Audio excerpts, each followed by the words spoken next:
At my sister's engagement party, my mother tapped her crystal glass and announced to a room full of millionaires, "Oh, this is my other daughter, Zuri. She cleans floors for a living." My father chuckled loudly, adding that every family has one. But the groom's father, a ruthless real estate mogul, did not laugh. His smile completely vanished. His eyes locked onto the thick, jagged scar running across my left palm. He stood up slowly, silencing the entire ballroom, and asked, "Could I speak with you outside?" Before I continue this story, let me know where you are watching from in the comments below. Hit like and subscribe if you have ever had to stand up to family who underestimated your worth. I am Zuri, and at 35 years old, I am intimately familiar with the unique brand of cruelty that only blood relatives can inflict. We were gathered at one of the most exclusive country clubs in Atlanta, Georgia, to celebrate the engagement of my younger sister, Chloe. The room was a testament to excessive wealth and relentless social climbing. Crystal chandeliers cast a warm golden glow over tables draped in imported silk linens. Thousands of white orchids spilled from massive centerpieces, and a live string quartet played softly in the background. My family had spared no expense to impress the Thorne family. My mother, Valerie, was in her element. She moved through the crowd of Atlanta elite like a queen holding court. Her tailored designer gown and perfectly styled hair projected the exact image she cared about more than anything else in the world: flawless success. My father, Calvin, trailed slightly behind her, offering firm handshakes and booming laughs, playing the role of the prosperous patriarch. And then there was Chloe, the undisputed golden child of our family. Chloe was 28, effortlessly beautiful, and wearing an engagement ring that probably cost more than the average house. She was marrying Julian Thorne, a wealthy white architect, whose family name carried generations of old money and real estate power in the city. I stood in the shadowy corner of the ballroom nursing a glass of sparkling water. I wore a simple black dress blending into the background exactly as my parents preferred. For as long as I can remember, my role in the family was to be the invisible backdrop against which Chloe could shine. When Chloe brought home a B-, my parents praised her effort. When I brought home straight A report cards, they simply asked why I had not joined more extracurricular clubs to round out my resume. The message was always clear. Chloe was the star and I was the disappointment who just did not know how to play the corporate game. The evening was going perfectly according to my mother's grand plan until it was time for the toasts. The string quartet stopped playing, and a hush fell over the opulent room. My mother stepped to the center of the dance floor, holding a crystal champagne flute. She smiled radiantly at Chloe and Julian, painting a picture of a perfect, loving family. She spoke about Chloe's supposed brilliance, her charm, and how the Thorne family was gaining a true treasure. The affluent crowd murmured in polite agreement, raising their glasses. But my mother has never been able to let a moment of triumph pass without using it as a weapon against me. She turned her gaze toward my dark corner of the room. The spotlight shifted, and suddenly hundreds of eyes were searching the shadows to find me. "And of course, we have Zuri," my mother announced, her voice projecting clearly across the silent ballroom. Her tone dripped with a toxic mixture of fake pity and deep satisfaction. She gave a small, dismissive wave in my direction. "This is my other daughter. She means well, but she cleans floors for a living." A heavy, awkward silence dropped over the crowd. The wealthy socialites and real estate tycoons exchanged uncomfortable glances, unsure of how to react to such a blatant public humiliation. My father, Calvin, immediately stepped in to break the tension, but not to defend me. He let out a loud, booming chuckle that echoed off the marble walls. "Do not worry, folks," he laughed, clapping a hand on a nearby guest's shoulder.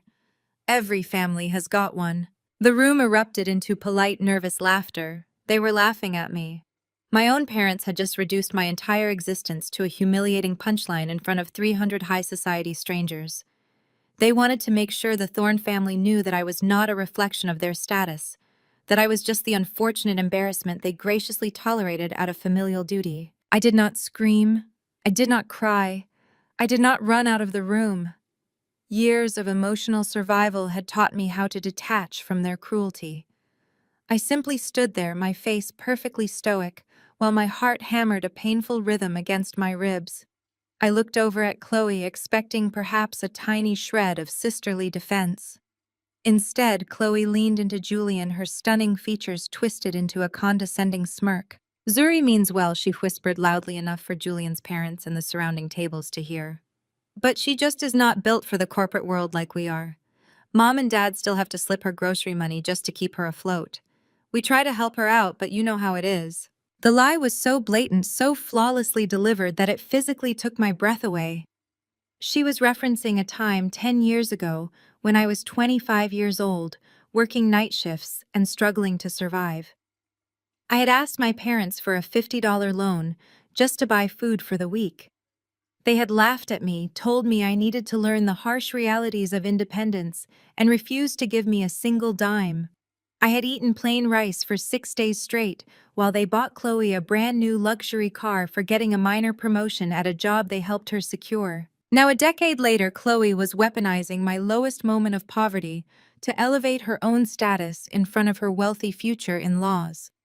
She was painting me as a pathetic, dependent charity case to make her own superficial achievements look like monumental triumphs of hard work. I felt a familiar burning sensation in the back of my throat, but I forced myself to remain entirely still. I slowly lowered my gaze and wrapped my right hand securely over my left palm. It was a nervous habit, a protective gesture I had developed years ago to hide the thick, jagged scar that slashed violently across my left hand. The scarred tissue was raised and lighter than the rest of my dark skin, a permanent physical reminder of the night my entire life changed. I kept it hidden from my family because they would only use it as another excuse to call me reckless and careless. As I covered my scarred hand, I glanced toward the head table where Julian's family sat. Julian looked mildly uncomfortable, but he said nothing, choosing to sip his champagne rather than correct his future bride.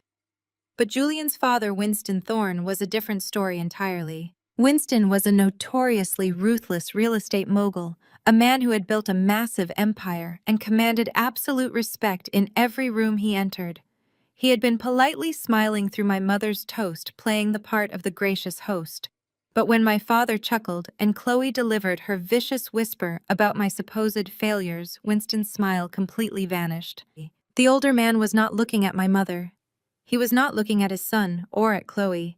His sharp, piercing eyes were locked directly onto me. More specifically, his gaze was fixed intensely on my hands.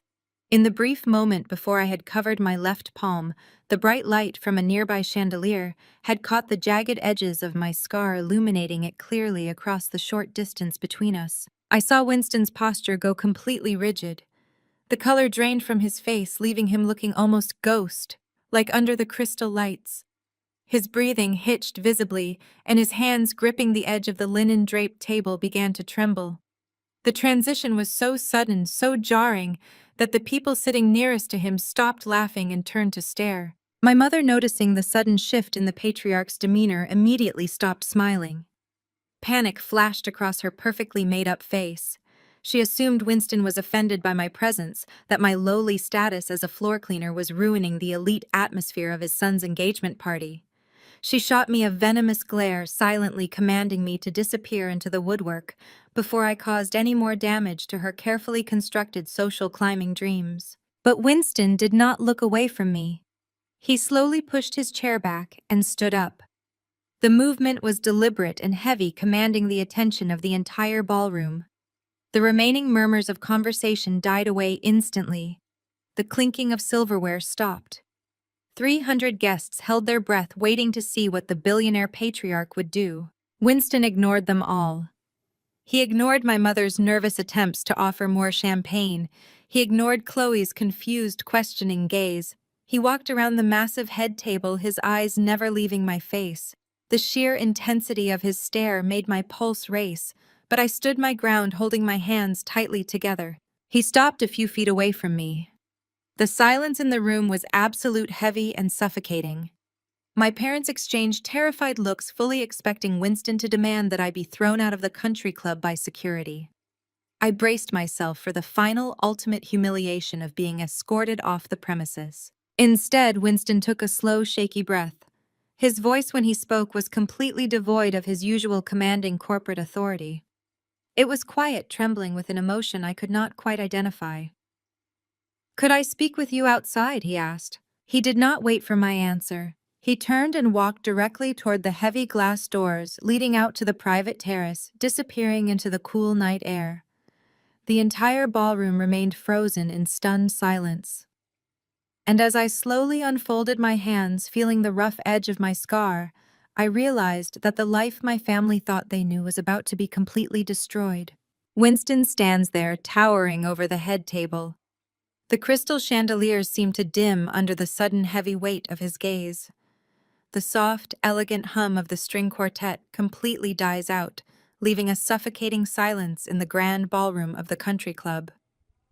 When he asks to speak with me outside, his voice is a low, unreadable rumble that sends an immediate shockwave through my family. Calvin freezes in place, his booming, artificial laugh caught in his throat like a swallowed bone. Chloe's condescending smirk vanishes instantly, replaced by a panicked, open-mouthed stare. She frantically looks up at Julian, seeking reassurance, but Julian is just as bewildered, staring at his father in total confusion. Before I can even formulate a response to Winston, the sharp, manicured nails of my mother dig violently into my bare forearm. Valerie's grip is like a vise of polished acrylic. She jerks me backward, pulling me further into the shadows, and stepping into my personal space so quickly I can smell the expensive floral perfume layered over her sudden, nervous sweat. Her face has completely drained of its rich, warm color, leaving her usually flawless makeup looking like an ashen, rigid mask. She leans in incredibly close, her voice a venomous, panicked hiss meant only for my ears. "You have embarrassed us for the absolute last time, Zuri." Her nails dig deeper, threatening to break the skin. "You will walk outside right now. You will apologize to Mr. Thorne immediately for whatever you did to offend him, and then you will leave through the back kitchen doors before you ruin your sister's future completely. Do you understand me?" She shakes my arm for emphasis, her eyes wild with the sheer desperation of a social climber watching her entire house of cards teeter on the edge of a catastrophic collapse. She is entirely convinced that Winston is disgusted by my presence. She truly thinks the billionaire patriarch is so deeply offended by the existence of a floor cleaner at his son's lavish engagement party that he intends to personally throw me off the pristine premises. The absolute terror in her eyes reveals everything about how she views me in this world. I am not a daughter to her. I am a liability. I am a stubborn, dark stain on the immaculate tapestry of affluent black excellence she has spent decades desperately weaving. That suffocating grip on my arm, the stinging, sharp pain of her nails pressing into my flesh, the desperate, angry whisper demanding I disappear into the background. It is a highly specific physical sensation I know all too well. It instantly rips me backward in time, plunging me violently into the humid, stifling heat of a June afternoon nearly 17 years ago. It was the day of my high school graduation. I had just proudly walked across the stage, clutching my hard-earned diploma with fierce pride, having barely survived 4 years of rigorous advanced placement classes while working grueling night shifts at a local diner just to pay for my own basic school supplies. I walked out onto the expansive green school lawn, eagerly scanning the massive crowd for my family. When I finally located them, they were already posing for a hired professional photographer under a large, sprawling oak tree. Calvin, Valerie, and Chloe were dressed in perfectly color-coordinated lavender and cream outfits. They looked like a glossy magazine advertisement for a flawless, wealthy family. I ran up to happily join them wearing a simple, faded yellow sundress I had bought from a neighborhood thrift store for $6. I could not afford anything better, and they had flatly refused to buy me a graduation dress, claiming Chloe desperately needed the money for her upcoming elite cheerleading camp. The very moment I eagerly stepped into the camera's frame, Valerie's hand shot out. She grabbed my arm with the exact same vicious acrylic nailed grip she is using right now. She yanked me completely out of the frame, her camera-ready smile never leaving her face as she looked directly at the photographer. She quickly pulled me behind a large decorative shrub, and hissed the cruel words that would define the fundamental nature of our relationship forever. Your cheap dress is an absolute embarrassment, Zuri. You clash with everything we are trying to do here. Go sit in the hot car until we are completely finished. I spent the next hour sitting in the sweltering, suffocating heat of Calvin's locked sedan, watching through the tinted windows as my family smiled, laughed, and celebrated my massive academic milestone without me. They beautifully framed those lavender and cream photos and proudly hung them all over the living room walls. A perfect, harmonious family of three. I was entirely erased from my own achievement. The phantom sting of that graduation day memory slowly fades, bringing me sharply back to the opulent ballroom of the modern country club. Valerie is still tightly holding my arm, still anxiously waiting for my obedient, silent submission. She fully expects me to lower my head, absorb her vicious insult, and silently vanish through the service corridors, like the lowly hired help she believes me to be. I look down at her manicured hand gripping my skin. Then I look directly into her panicked, furious brown eyes. I do not argue with her. I do not raise my voice or cause the loud, chaotic scene she is so deeply terrified of. I simply twist my arm with a sharp, calculated motion, breaking her iron grip completely. She stumbles back a half step, genuinely shocked by the quiet, undeniable defiance. I calmly smooth the fabric of my simple black dress, turn my back on my mother, and begin walking toward Winston. The long journey across the massive ballroom feels like walking for miles. The 300 elite guests silently part like the Red Sea, their eyes burning into me with a heavy mixture of misplaced pity and morbid high society curiosity. I can hear the distinct rustle of expensive silk and the muted, anxious clinking of crystal glasses as I pass the lavishly decorated tables.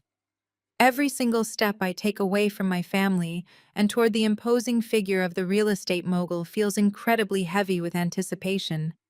I am fully bracing myself for the verbal lashing of a lifetime. I am mentally preparing the professional, detached, polite apology I will calmly deliver when Winston Thorne looks down his nose and tells me I am unfit to breathe the same refined air as his successful family. I prepare to be swiftly thrown out of the country club, mapping out the most direct route to the valet stand in my head, so I can exit the grounds with at least a tiny fraction of my dignity intact. Winston turns his broad back and firmly pushes open the heavy, brass-handled glass doors leading to the expansive outdoor terrace. He steps out into the dark night, holding the heavy door open for me to follow. I step over the polished threshold, moving away from the stifling perfume-heavy air of the crowded ballroom, and stepping directly into the crisp, biting chill of the Atlanta evening. The heavy glass doors swing shut behind me with a solid, echoing thud. The immediate vacuum seal of the thick glass instantly cuts off the anxious murmurs, the heavy tension, and the suffocating presence of my toxic family. Out here on the expansive stone terrace, it is just me, the sweeping, glittering view of the downtown city skyline, and the billionaire patriarch who has the absolute power to ruin my sister's precious wedding with a single spoken word. I stand tall, keeping my scarred left hand resting casually against the dark fabric of my dress. I ready my mind for the impending hostility. I wait for the arrogant elitist dismissal, the stern demand that I stay far away from his successful son and his perfect new daughter-in-law. I brace my entire body for the storm. But the storm never comes. Winston Thorne does not yell at me. He does not point a condemning finger toward the distant valet parking lot. He slowly turns to face me, and the imposing, ruthless corporate giant I fully expected to see is entirely gone. His broad, tailored shoulders sag heavily, as if an invisible, crushing weight has suddenly been lifted from them.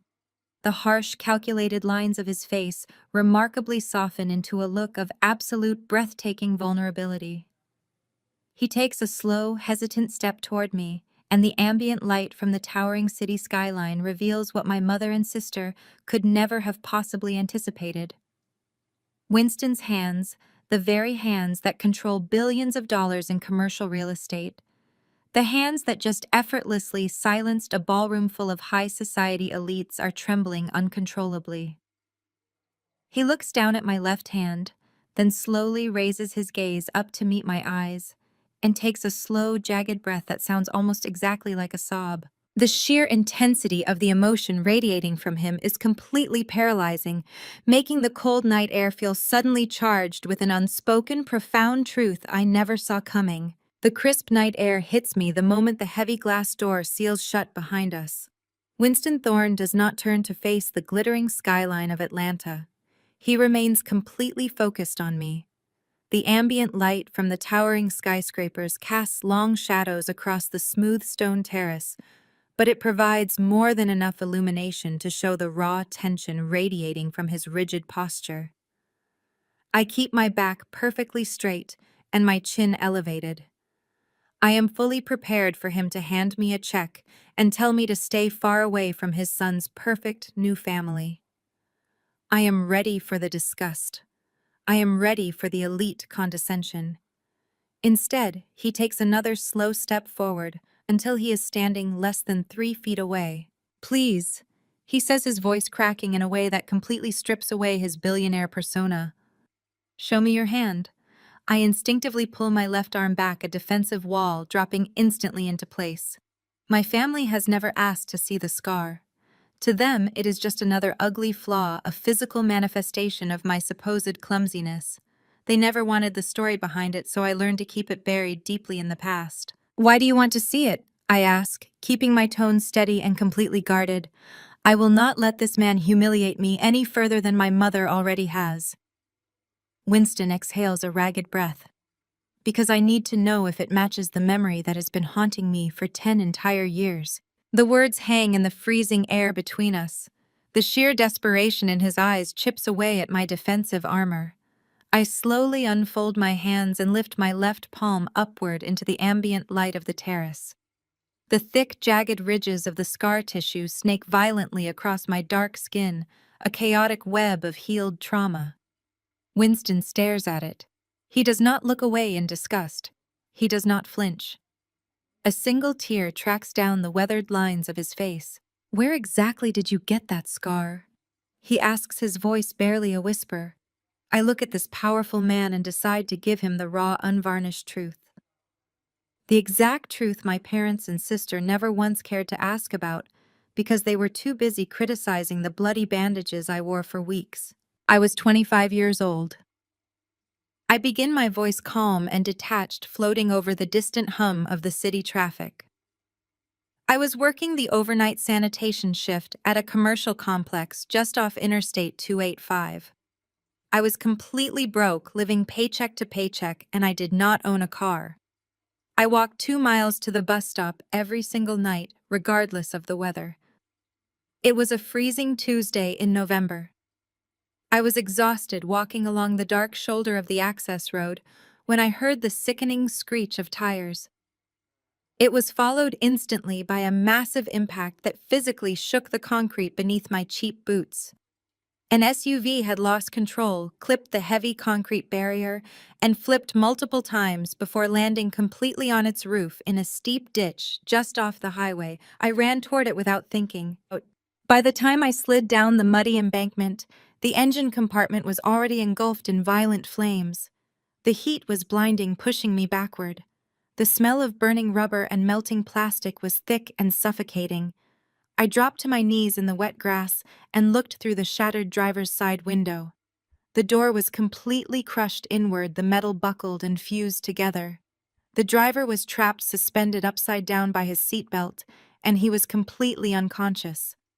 Blood was pouring from a massive laceration on his forehead, pooling heavily on the interior roof of the crushed vehicle. I screamed for help, but the highway above was empty, and the fire was spreading rapidly toward the undercarriage. I knew with absolute certainty that if I waited for paramedics or the fire department, the driver would burn alive. The flames were already licking at the dashboard. The intense heat was blistering my face. I could not pry the crushed door open. The metal was locked into place. The only way in was through the partially shattered windshield. I found a heavy piece of debris from the guardrail, but it was not enough to clear the jagged, thick safety glass blocking the way. I did not have time to find a better tool. The fire was roaring now, an angry beast consuming the front half of the vehicle. So I wrapped my cheap uniform jacket around my hand and punched straight through the remaining thick glass of the windshield. The glass shredded right through the thin fabric and sliced deeply into my palm, severing muscle and skin. I felt the hot blood immediately running down my wrist, but the adrenaline completely masked the pain. I reached inside the burning cabin, unbuckled the trapped driver, and grabbed him by the heavy shoulders of his suit jacket. I dragged his dead weight through the broken windshield, pulling him violently up the muddy embankment just seconds before the SUV's gas tank ignited in a massive fireball that threw us both backward into the dirt. I lay there in the freezing mud, gasping for air, my left hand completely mangled and bleeding profusely. The driver was still unconscious, his breathing shallow and erratic. His head wound was severe and pumping blood rapidly. I took off my jacket, the one that was already ruined by the glass and the dirt, and wrapped it tightly around his bleeding head to apply direct pressure and slow the blood loss. I pressed my hands against his skull, fighting to keep him alive in the darkness. In the distance, I finally heard the faint wail of approaching sirens. Red and blue lights began to flash against the dark tree line cutting through the smoke. That was when the absolute terror of my own reality set in. I was 25 years old and I had absolutely no health insurance. I was barely making rent. If the paramedics found me sitting there bleeding, they would force me into an ambulance. They would take me to the emergency room for the severe lacerations on my hand. A single hospital visit, a single night in an emergency ward would bankrupt me completely. It would mean immediate eviction. It would mean losing the tiny roach-infested apartment I had fought so hard to secure. I could not afford to be a hero on paper. I could not afford the crippling medical debt that destroys lives. So as the first ambulance pulled up to the burning wreckage and the paramedics jumped out, I slipped away into the dark woods. I walked 3 miles in the freezing cold, with my hand wrapped in my own bloody shirt, terrified and completely alone. I cleaned the deep wound myself with drugstore supplies and wrapped it in cheap gauze. I kept it hidden from my family so they would not mock me for my clumsiness. They never asked why I wore a thick bandage for a month, and I never told them. I finished speaking. The silence on the terrace is absolute and deafening. The distant sounds of Atlanta traffic continue to hum in the background, a stark contrast to the absolute stillness of the man standing in front of me. I wait for Winston Thorne to speak. I wait for him to process this gritty, violent story that stands in such sharp contrast to the polished elite engagement party happening just on the other side of the glass doors. I expect him to offer a polite nod, perhaps a clinical acknowledgement of a highly traumatic event from my past. Instead, Winston exhales a sharp, shaky breath. He does not say a single word. He reaches up with his right hand and grips the cuff of his expensive tailored suit jacket. Slowly, deliberately, he unbuttons the cuff and rolls the fine dark fabric up his left arm. He then unbuttons his crisp white dress shirt, pulling the expensive material past his wrist, past his forearm, all the way to his elbow. He steps closer to the terrace light and turns his bare arm outward toward me. The entire length of his forearm is covered in thick, knotted burn scars. The skin is raised, shiny, and heavily discolored, telling a silent, horrific story of surviving intense, localized heat. It is the undeniable, permanent physical mark of a man who was trapped inside a burning vehicle while the flames melted the dashboard right next to his arm. My breath catches sharply in my throat. I stare at the severe burn scars and then slowly look up into Winston's eyes. They are shining brightly with unshed tears. He was the driver. The billionaire patriarch of the Thorne family, the ruthless real estate mogul sitting at the absolute pinnacle of Atlanta society, was the unconscious, bleeding man I had dragged through the freezing mud 10 years ago. "I have spent an entire decade looking for you, Winston," whispers his voice thick with an overwhelming, crushing gratitude. "I hired elite private investigators. I scoured local hospital records. I ran anonymous advertisements in every paper. I looked absolutely everywhere for the anonymous black woman who shattered a burning windshield with her bare hand, wrapped her jacket around my bleeding head, and completely vanished into the freezing night." The paramedics told me the jacket wrapped around my head smelled strongly of commercial cleaning supplies. They told me the person who saved me had to have been bleeding heavily based on the blood left on the grass, but no local clinics reported treating a severe hand laceration that night. You saved my life, Zuri. You sacrificed your own hand, you risked your own life, and you asked for absolutely nothing in return. I stand completely frozen for a fraction of a second, absorbing the raw gravity of his words. The cold wind sweeping across the terrace suddenly feels entirely insignificant compared to the intense emotional heat radiating from the billionaire standing before me. Winston Thorne, a man known throughout Atlanta for his absolute ruthlessness in business, is looking at me with a level of profound reverence that I have never once experienced from my own flesh and blood. I look down at my scarred hand and then back up to the severe burn marks covering his forearm. The invisible tether connecting us across a decade of silence pulls tight. For 10 years, I carried the weight of that night alone, burying the trauma under long work hours and heavy bandages, while my family mocked my clumsiness. To finally be seen, to finally be acknowledged by the very person whose life I pulled from the flames, leaves me temporarily breathless. I do not offer empty platitudes or pretend it was nothing. We both know exactly what happened on that highway. We both know the brutal reality of survival. Winston slowly lowers his sleeve, carefully buttoning the crisp white fabric over his ruined flesh, as if sealing away the vulnerable survivor and summoning back the formidable titan of industry. The transition is remarkable to witness. His shoulders square, his posture straightens, and the sharp, calculating intellect that built the Thorne real estate empire returns to his piercing blue eyes. But this time, his formidable presence is not directed at me as a threat. It is a protective shield. He turns his head slightly, looking through the heavy glass doors at the lavish engagement party continuing without us. We can see my mother Valerie frantically fluttering around the elite guests wearing a mask of fake joy while anxiously darting her eyes toward the terrace. We can see Chloe clinging to Julian, laughing too loudly at jokes that are not funny. Winston turns his attention back to me, his jaw clenching with sudden intense anger. Your mother said you clean floors for a living. He states, his voice dropping to a low, dangerous rumble that vibrates in the quiet night air. He shakes his head with absolute disgust. I know for a fact that the woman who shattered my burning windshield and dragged my unconscious body up a muddy embankment is not someone who settles for the bottom rung of the ladder. You have the heart of a survivor, Zuri. You have the grit of a fighter. So I am going to ask you a very direct question, and I expect the absolute truth. What do you actually do for a living? I look at this man who owes me his life, and I make a split-second decision to trust him with the one secret I have guarded more fiercely than my own physical scars. I take a deep, steadying breath, letting the crisp night air fill my lungs, and decide to drop the carefully constructed facade of the struggling dependent daughter. I did not stay a floor cleaner, I tell him, keeping my gaze locked directly on his.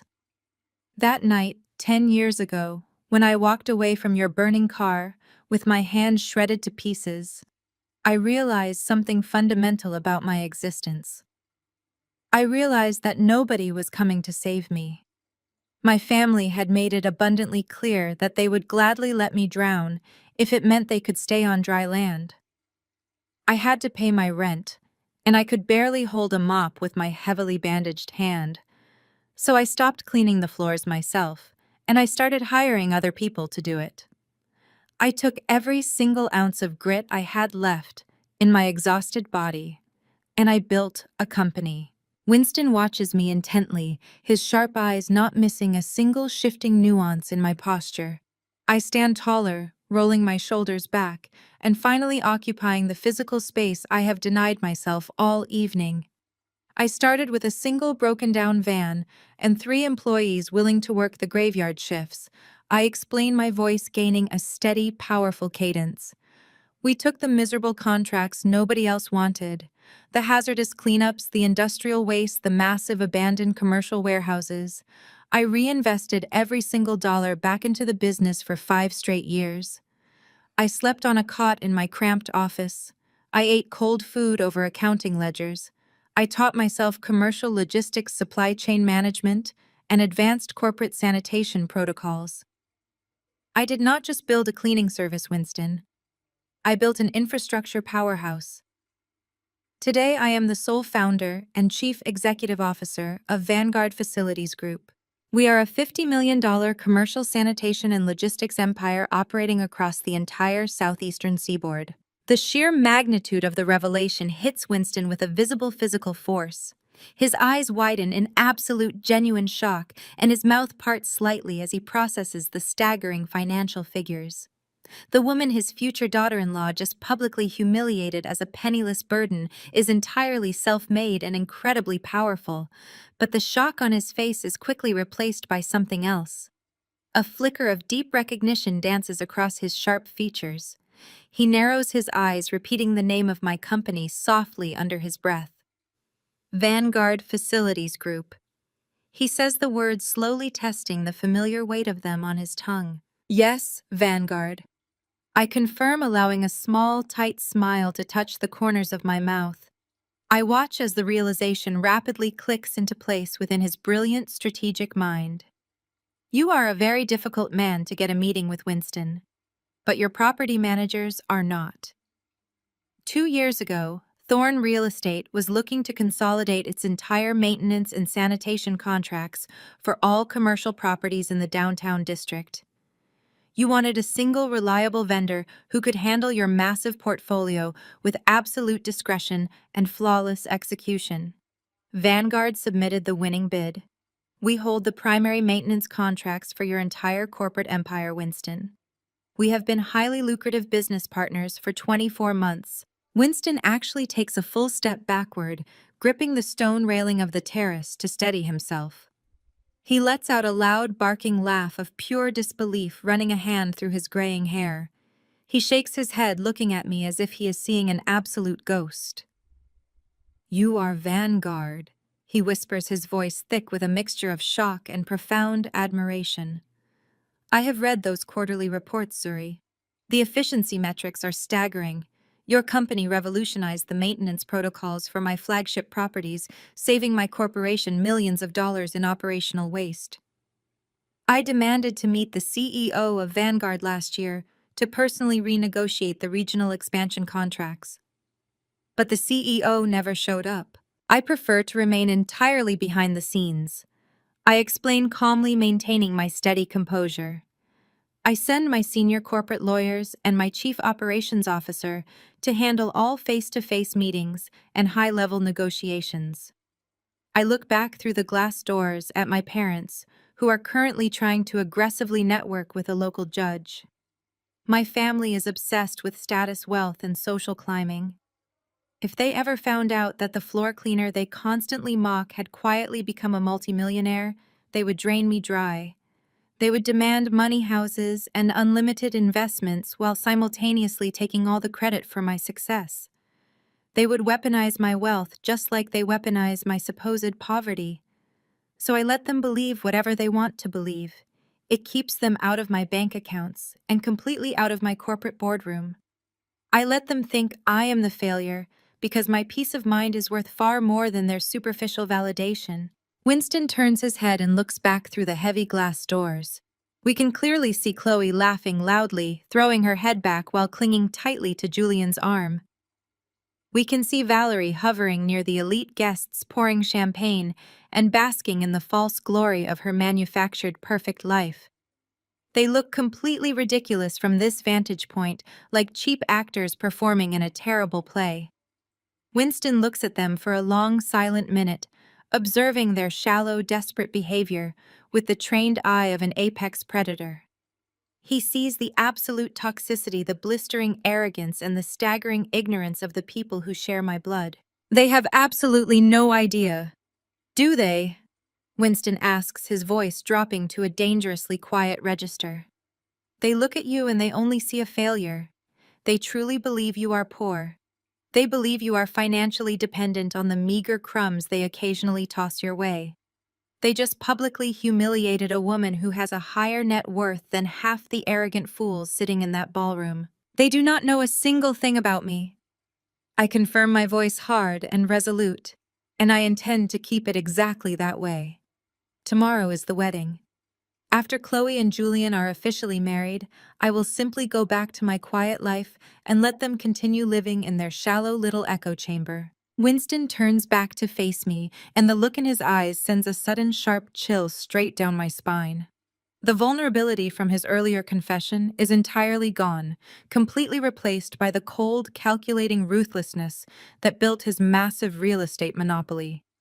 He slowly straightens his tie, adjusting his expensive suit jacket with precise, measured movements.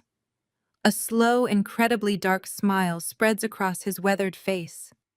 It is not a friendly smile. It is the smile of a man who holds all the winning cards and is eagerly preparing to destroy his opponents at the table. Zuri, Winston says softly, stepping closer so his voice is just a low hum against the cold wind. You gave me my life back 10 years ago. You pulled me from the fire when you had absolutely nothing to gain and everything to lose. You are a woman of immense integrity, staggering intelligence, and undeniable power. You are exactly the kind of person I want sitting across from me at a boardroom table. But more importantly, you are exactly the kind of person I deeply respect. He pauses, letting his gaze sweep over the oblivious family partying inside. My son is a good man, but he is entirely blinded by infatuation. If Chloe is willing to treat her own flesh and blood this viciously just to elevate her social status, she will eventually destroy Julian. She will drain his accounts, ruin his reputation, and poison his life. I cannot allow that to happen. And I will certainly not allow your wretched parents to ride my coattails into high society while treating my savior like absolute garbage. I look at him realizing exactly what he is silently proposing. The air between us crackles with a dangerous electric energy. We do not need to speak the exact details aloud to understand the devastating magnitude of the trap that has just presented itself. My family is desperately climbing a fragile ladder to reach the Thorn Empire, completely unaware that the woman they are stepping on actually owns the entire scaffolding. Winston extends his right hand toward me, not as a prospective family member, but as an equal titan of industry. We make a silent, bloodless pact right there on the freezing terrace, under the watchful eyes of the city skyline. We will walk back into that glittering ballroom, and we will play our respective parts flawlessly. We will smile, we will nod, and we will let Valerie, Calvin, and Chloe continue digging their own social and financial graves with their gold-plated shovels. We will let their blinding greed and their insatiable arrogance push them right to the absolute edge of the cliff.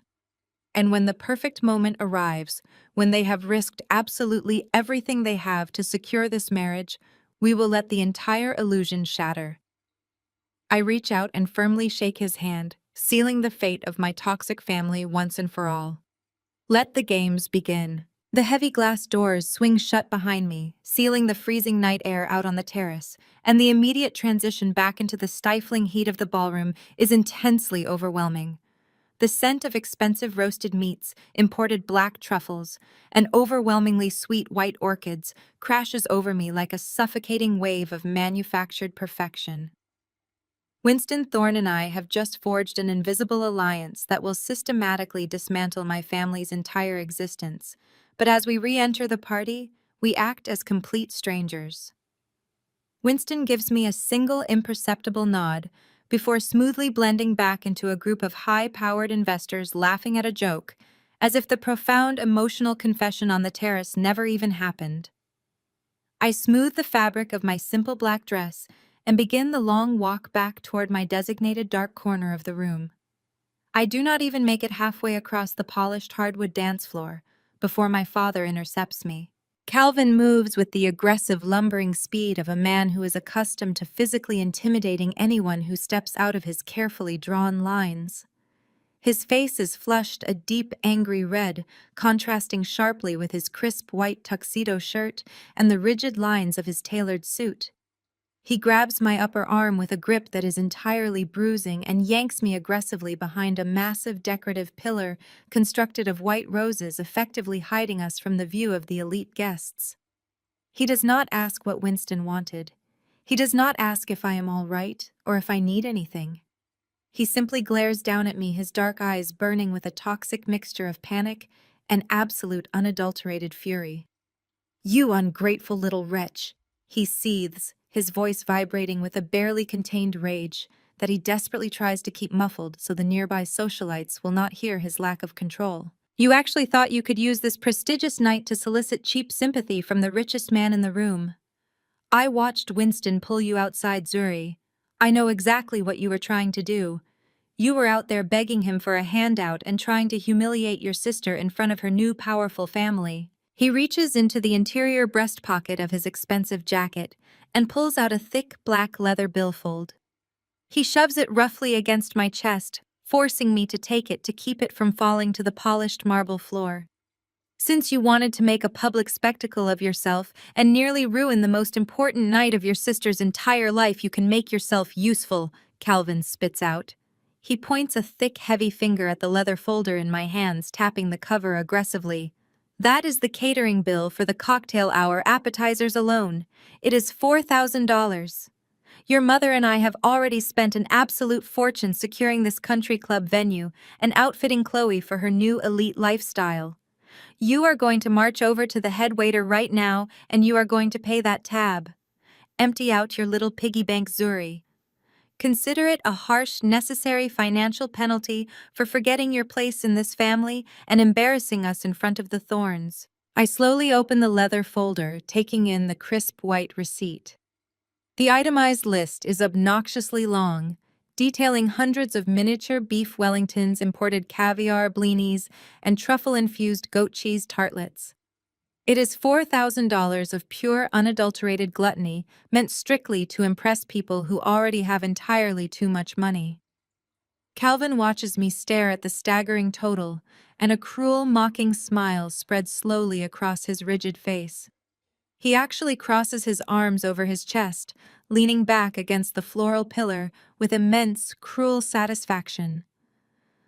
"I know that is probably every single dime you have scraped together cleaning those filthy commercial toilets." He laughs loudly, ensuring his voice carries enough to sting me, but not enough to draw a crowd of concerned onlookers. "It will probably take you an entire calendar year of scrubbing floors on your hands and knees just to pay off what these rich people ate in 45 minutes. But maybe this sharp financial pain will finally teach you not to step out of your designated lane." His callous laughter and the sheer delight he takes in my supposed financial ruin acts as a brutal time machine, pulling my mind backward. The sound of his mocking voice violently transports me back to a freezing, rainy afternoon in November, exactly 10 years ago. I was barely 25 years old, working 2 exhausting minimum wage jobs, and desperately trying to secure my very first apartment. I had finally found a tiny rundown studio in a terrible neighborhood, but I desperately needed a co-signer because I lacked sufficient credit history to secure the lease. I drove my beat-up car to my parents' sprawling suburban estate and humbly asked my father for his signature on a simple piece of paper. I begged him, telling him I had the rent money saved, but just needed his name to satisfy the landlord. He completely refused. He stood on his massive wrap-around porch, looked at my exhausted face, and told me that signing my lease was a poor investment of his valuable time. He told me that coddling me would only breed weakness, and that I needed to learn exactly how the real world crushes people who cannot stand on their own 2 feet. That exact same night, he wrote a massive check to pay for a luxury high-rise condo for Chloe, simply because she did not like sharing a bathroom with her college roommate. I spent the next 3 months living entirely out of my beat-up sedan. I parked under flickering streetlights in abandoned commercial lots, for safety wrapping myself in cheap, thin blankets, while the freezing winter temperatures seeped through the metal doors and settled deep into my aching bones. I washed my face in cold public restrooms and ate cold canned soup, while my father proudly bragged to his country club friends about his tough love parenting style. He broke me down financially and emotionally, leaving me to literally freeze in a vehicle just to prove he had absolute power over my physical survival. He wanted me to suffer because my suffering elevated his sense of authority. That specific memory used to bring me to desperate tears, but tonight it only reinforces the absolute brilliance of the trap I am about to spring. I close the leather folder with a soft, definitive snap. I do not argue with him. I do not plead poverty or point out the sheer insanity of forcing a supposed minimum wage sanitation worker to pay a $4,000 catering bill for an engagement party she was actively excluded from planning. I maintain a mask of absolute serene compliance, projecting total defeat. A passing waiter, holding a silver tray of empty crystal champagne flutes, steps near our hidden corner. I politely catch his attention and hand him the heavy leather folder.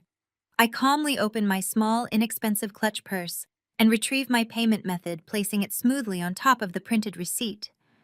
It is not a standard plastic debit card from a local credit union. It is a solid metal card, sleek matte black and completely devoid of any raised numbers or cheap brightly colored bank logos. It carries a significant physical weight, a heavy, undeniable heft that speaks quietly of exclusive corporate power and unlimited financial resources. The waiter takes the folder, his eyes widening slightly as he registers the heavy metal card and the discreet banking insignia printed on the back. He gives a swift, deeply respectful bow and quickly walks away toward the kitchen to process the massive transaction. My father stares at me, utterly confused by my total lack of emotional resistance. He was desperately craving a screaming match. He wanted me to beg him to reconsider so he could ruthlessly crush me all over again. Before he can interrogate me about my compliance, Chloe suddenly appears from behind the white floral pillar clinging tightly to Julian's arm. She had been tracking my confrontation with Calvin from across the room, eager to witness my humiliation firsthand. She saw the metallic flash of the heavy black card right before the waiter walked away. Chloe lets out a loud theatrical scoff, rolling her perfectly lined eyes with extreme prejudice. She dramatically leans her head against Julian's expensive suit shoulder and points a perfectly manicured finger directly at my chest. "Oh my God, Julian! Look at what she is doing!" Chloe whispers, her voice entirely too loud and dripping with malicious, venomous delight. Zuri must have actually fallen for one of those predatory credit card scams on the internet. You know, the ones that specifically target desperate low-income people with terrible credit scores? They give them fake heavy metal cards with insane interest rates just to make them feel rich for 5 minutes. She shakes her head, feigning deep sisterly concern, while her dark eyes gleam with pure, calculated wickedness. Mom and Dad are absolutely going to end up bailing her out of bankruptcy again when she defaults on those fancy appetizers. It is so humiliating having a sister who constantly tries to fake a luxury lifestyle she cannot possibly afford. Julian looks at me with a mixture of polite pity and severe discomfort, shifting his weight awkwardly in his polished dress shoes. Calvin simply nods in gruff agreement, completely buying into Chloe's vicious, fabricated narrative. They look at me with absolute supreme disgust, thoroughly convinced I am just a pathetic, desperate fraud, drowning in predatory consumer debt. I look back at them, my expression perfectly blank and unreadable. I do not correct Chloe. I do not defend my financial status to Julian or my father.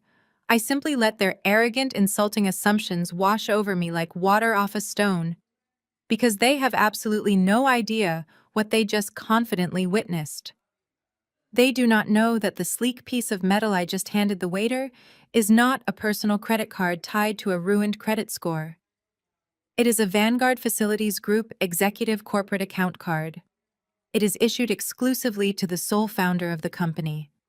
And it has absolutely no spending limit.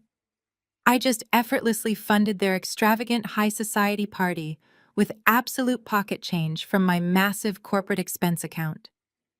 The waiter returns a moment later, handing me the receipt with a look of profound newfound respect. I sign my name with a steady, unbothered hand, leaving a massive tip for the catering staff. I slide the heavy black card back into my clutch and lock eyes with my sister. The permanent paper trail has officially begun, and my family is blissfully marching straight into a financial slaughterhouse of their own design. The mandatory Sunday dinner at my parents' sprawling suburban estate is a weekly exercise in psychological endurance. Exactly 7 days have passed since the engagement party, and the heavy tension still hangs in the formal dining room like thick, suffocating smoke. I sit at the far end of the polished mahogany table, staring at my untouched plate of roasted lamb. Calvin sits at the head, slicing his meat with aggressive motions, while Valerie hovers over her wineglass. Chloe sits directly across from me, pushing a cherry tomato around her expensive china plate. Julian is very noticeably absent here tonight, attending a sudden business dinner with his father, leaving me entirely alone in the viper pit. I take a slow sip of ice water, maintaining my serene facade. I know Winston is laying the groundwork for our silent pact on his end. My only job tonight is to let my family continue their blind, arrogant march toward the edge of the cliff. The silence is suddenly broken by a loud, dramatic sniffle. Chloe drops her silver fork with a sharp clatter and covers her face with both hands. Her shoulders begin to shake with manufactured sobs. It is a highly rehearsed theatrical performance I have witnessed 1,000 times before. Valerie immediately rushes to her side, placing a comforting hand on her back. Calvin stops cutting his meat and looks at his golden child with gruff concern. Chloe slowly lowers her hands, revealing perfectly dry eyes and a trembling bottom lip. "It is the wedding," she gasps, her voice catching perfectly. "The budget is already running incredibly tight, and we have not even booked the imported floral arrangements yet. Julian's family expects a certain level of elite luxury. Winston has business partners flying in from Dubai and London. If the reception does not look flawless, they will judge us. They will think we are beneath them. I cannot bear humiliating the Thorne family just because we cannot afford the platinum tier catering package." Calvin shifts uncomfortably in his large leather chair. He has already taken out a massive second mortgage on this house just to cover the initial country club deposits. He is financially drowning trying to keep up appearances, but his immense pride will never allow him to admit that to anyone, let alone the billionaire Thornes. Valerie strokes Chloe's hair and then slowly, deliberately turns her head to look directly at me. Her dark eyes narrow into a vicious, calculated glare. The artificial maternal warmth vanishes completely, replaced by a freezing, absolute contempt. She does not see a daughter sitting at her dining table. She sees a convenient scapegoat and an untapped resource.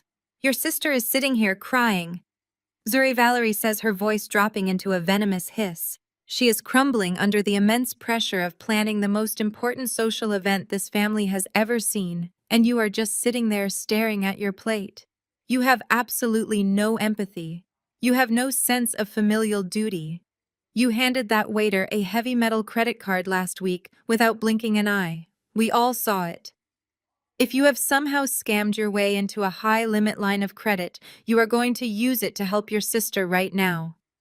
I set my water glass down on the table, my movements slow and deliberate. I do not owe Chloe anything. I state, my voice calm and devoid of any emotional reaction. I am not funding a wedding. I am not even participating in. Calvin slams his fist onto the mahogany table, rattling the expensive crystal glasses. "You owe her everything." He booms, his face flushing a deep, angry crimson. "You owe this entire family for dragging our name through the mud with your pathetic minimum wage lifestyle. But more importantly, you owe your sister for completely ruining her 16th birthday." I close my eyes for a fraction of a second, bracing myself entirely. It is their favorite fabricated weapon. A completely manufactured memory they have weaponized against me for over a decade. When Chloe turned 16, Valerie and Calvin threw her a lavish party at a local boutique hotel. They hired a professional DJ and booked an expensive catering company that never showed up. The owner of the catering company had mixed up the dates on his calendar, leaving a room full of hungry teenagers with absolutely no food. Valerie was completely humiliated in front of the other suburban mothers. Instead of blaming the caterer, she decided to blame me for the disaster. I was 19 years old, working a grueling double shift at a local greasy diner just to pay for my community college textbooks. I was not even at the party. I had absolutely nothing to do with the catering arrangements. But Valerie told everyone that I had deliberately sabotaged the confirmation call out of sheer bitter jealousy because I never had a Sweet 16 party of my own. They spun a vicious lie claiming I had called the caterer, pretending to be Valerie, and canceled the order just to make Chloe cry. They repeated that lie so many times over. Over the years, they actually began to believe it themselves. It became cemented into the official family lore. Zuri, the jealous villain. Zuri, the bitter older sister who tried to destroy Chloe's special day.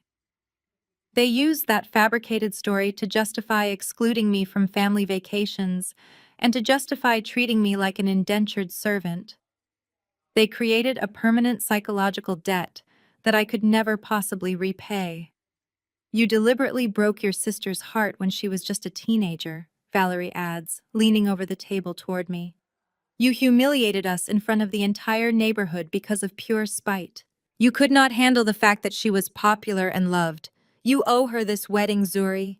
You owe her those floral arrangements. You are going to take out whatever cash advances you can on that predatory scam card you showed off last week, and you are going to hand the money directly to me. I look at Valerie, and then I look at Calvin.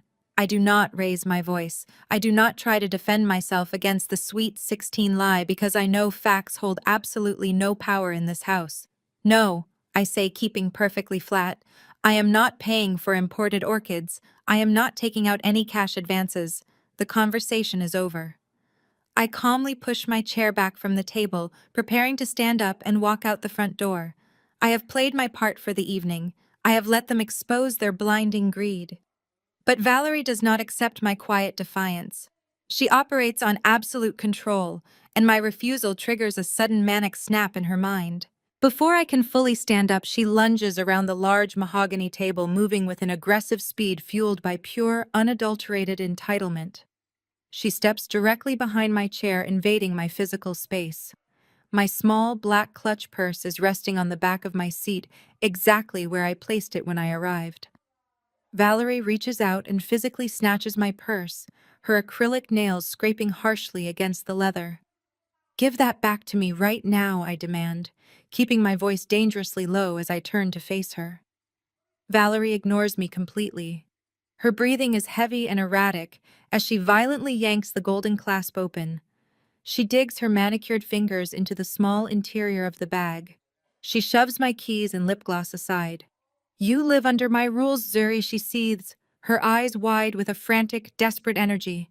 You do not get to walk away from your debts to this family.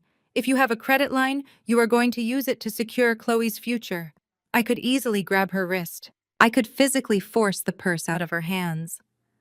I have survived working the overnight sanitation shifts in the worst industrial zones of Atlanta. I am significantly stronger than my socialite mother. But I remember the silent pact with Winston. We let them dig their own graves. We let their blinding arrogance push them right to the edge of the cliff. So I freeze. I let my hands drop to my sides, and I watch her commit the ultimate fatal error. Valerie pulls out the heavy matte black card. She holds it up to the chandelier. She assumes it is a cheap predatory credit card issued to a desperate floor cleaner. She thinks it has a $1,000 limit. She turns away, completely dismissing my presence, and walks directly over to her golden child. Here, sweetheart, Valerie says, handing it over. You book the best white orchids. Chloe takes the card, entirely entranced by the sudden purchasing power. She holds the sleek black card tightly, completely unaware that she is actually holding a Vanguard corporate card with no spending limit whatsoever. The mandatory Sunday dinner is a suffocating tradition my mother enforces with the strict discipline of a military dictator. Exactly 7 days have passed since the engagement party at the country club. I sit at the dining table inside my parents' mortgaged suburban home, staring down at a plate of overcooked roast lamb. The silence in the room is thick and suffocating, punctuated only by the aggressive scraping of Calvin's steak knife against his fine china. Valerie sits at the opposite end of the table, nursing her third glass of expensive red wine, her eyes darting nervously toward my sister. Chloe has barely touched her food. She is currently staring at her diamond engagement ring, resting her chin on her hand, and practicing a look of profound despair. I take a slow sip of my water, waiting for the theatrical performance to begin. I do not have to wait long. A perfectly timed tear rolls down Chloe's contoured cheek. She lets out a shuddering breath and pushes her untouched plate away with dramatic flair. Calvin immediately drops his knife, his face twisting into an expression of deep paternal concern. "What is wrong, sweetheart?" he asks, his voice dripping with affection he has never directed toward me. Chloe covers her face with her hands, her shoulders shaking as she begins to sob loudly. It is the budget, she wails, peering through her fingers to ensure she has a captive audience. Julian's family is expecting a luxury event. Winston's business associates will all be there. The wedding planner just sent over the revised estimates for the floral arrangements and the imported silk table linens, and we are completely short. We do not have enough money to give the Thorns the kind of high society wedding they expect, and Julian will be humiliated. Valerie slams her wine glass down so hard the red liquid sloshes over the rim and stains the white tablecloth. She rushes over to Chloe, wrapping her arms around her golden child and glaring directly across at me. This is exactly what I was terrified of. Valerie hisses, her eyes blazing with fury. "We are doing everything we can to secure your future, Chloe, but we are stretched entirely too thin. Calvin and I have completely drained our savings just to cover the venue deposit. We cannot take out another bank loan without risking this house." Valerie slowly lifts her head, and her furious gaze locks onto my face. Her voice drops to a venomous, demanding register. "But your sister is not going to suffer because our family is lacking resources. It is finally time for you to step up, Zuri, and contribute something meaningful to this family for once." I meet my mother's furious glare with absolute calm. I slowly place my linen napkin on the table, deliberately refusing to take the emotional bait. "I do not have the financial resources to fund a luxury wedding," I state, keeping my voice level and detached. "I am an independent adult, paying for my own living expenses. I will not be contributing to silk table linens or imported floral arrangements." The words hang in the dining room air, heavy with quiet defiance.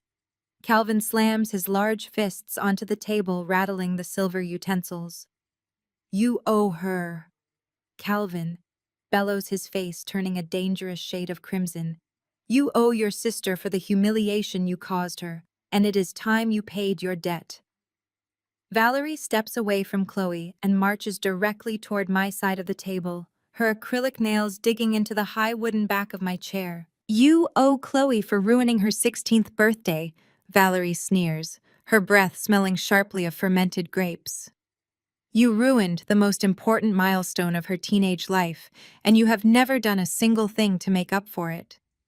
The sheer audacity of the accusation hits me like a physical blow, instantly pulling my mind backward into the dark, suffocating well of my childhood memories. It is a completely fabricated historical narrative they have aggressively weaponized against me for over a decade. I am immediately transported back to the sweltering, humid morning of Chloe's Sweet 16 party. Valerie had spent 3 months bragging to the entire neighborhood about the lavish, catered event she was throwing in our backyard. She tasked me, an exhausted teenager holding down an after-school job, with physically taking the cash deposit to the local catering company. But Valerie never actually gave me the cash. She spent the catering deposit on a new designer handbag for herself, and conveniently feigned ignorance when the caterers simply never showed up to the party. 50 hungry teenagers stood in our backyard while Valerie loudly and publicly blamed me, screaming that I must have lost the money due to my severe incompetence. She completely humiliated me in front of the entire neighborhood, actively shifting her own selfish financial irresponsibility directly onto my young shoulders.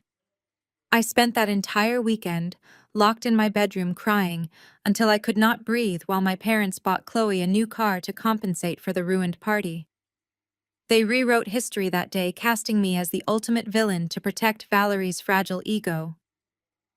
The phantom weight of that childhood injustice slowly fades, bringing me sharply back to the present reality of the dining room. I look up at my mother, refusing to blink. "That is a fabricated lie, and you know it." I say, my voice ringing with a cold, hard authority that startles my parents.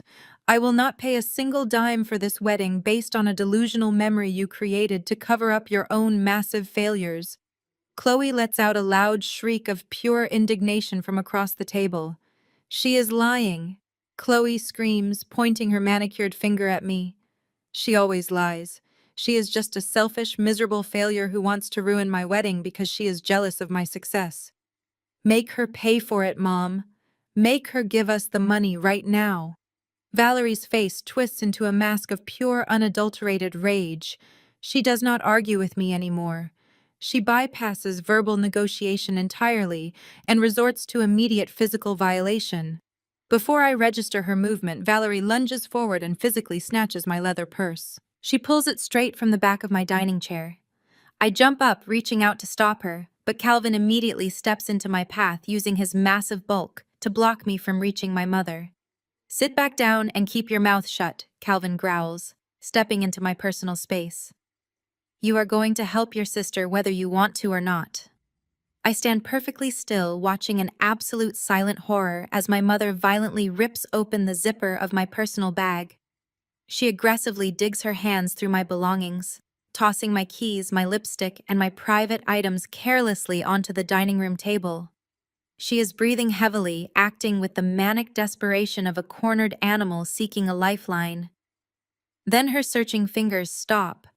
She pulls out the sleek, heavy black metal corporate card I used at the country club exactly 7 days ago. The very same Vanguard Facilities Group executive card that possesses absolutely no spending limit.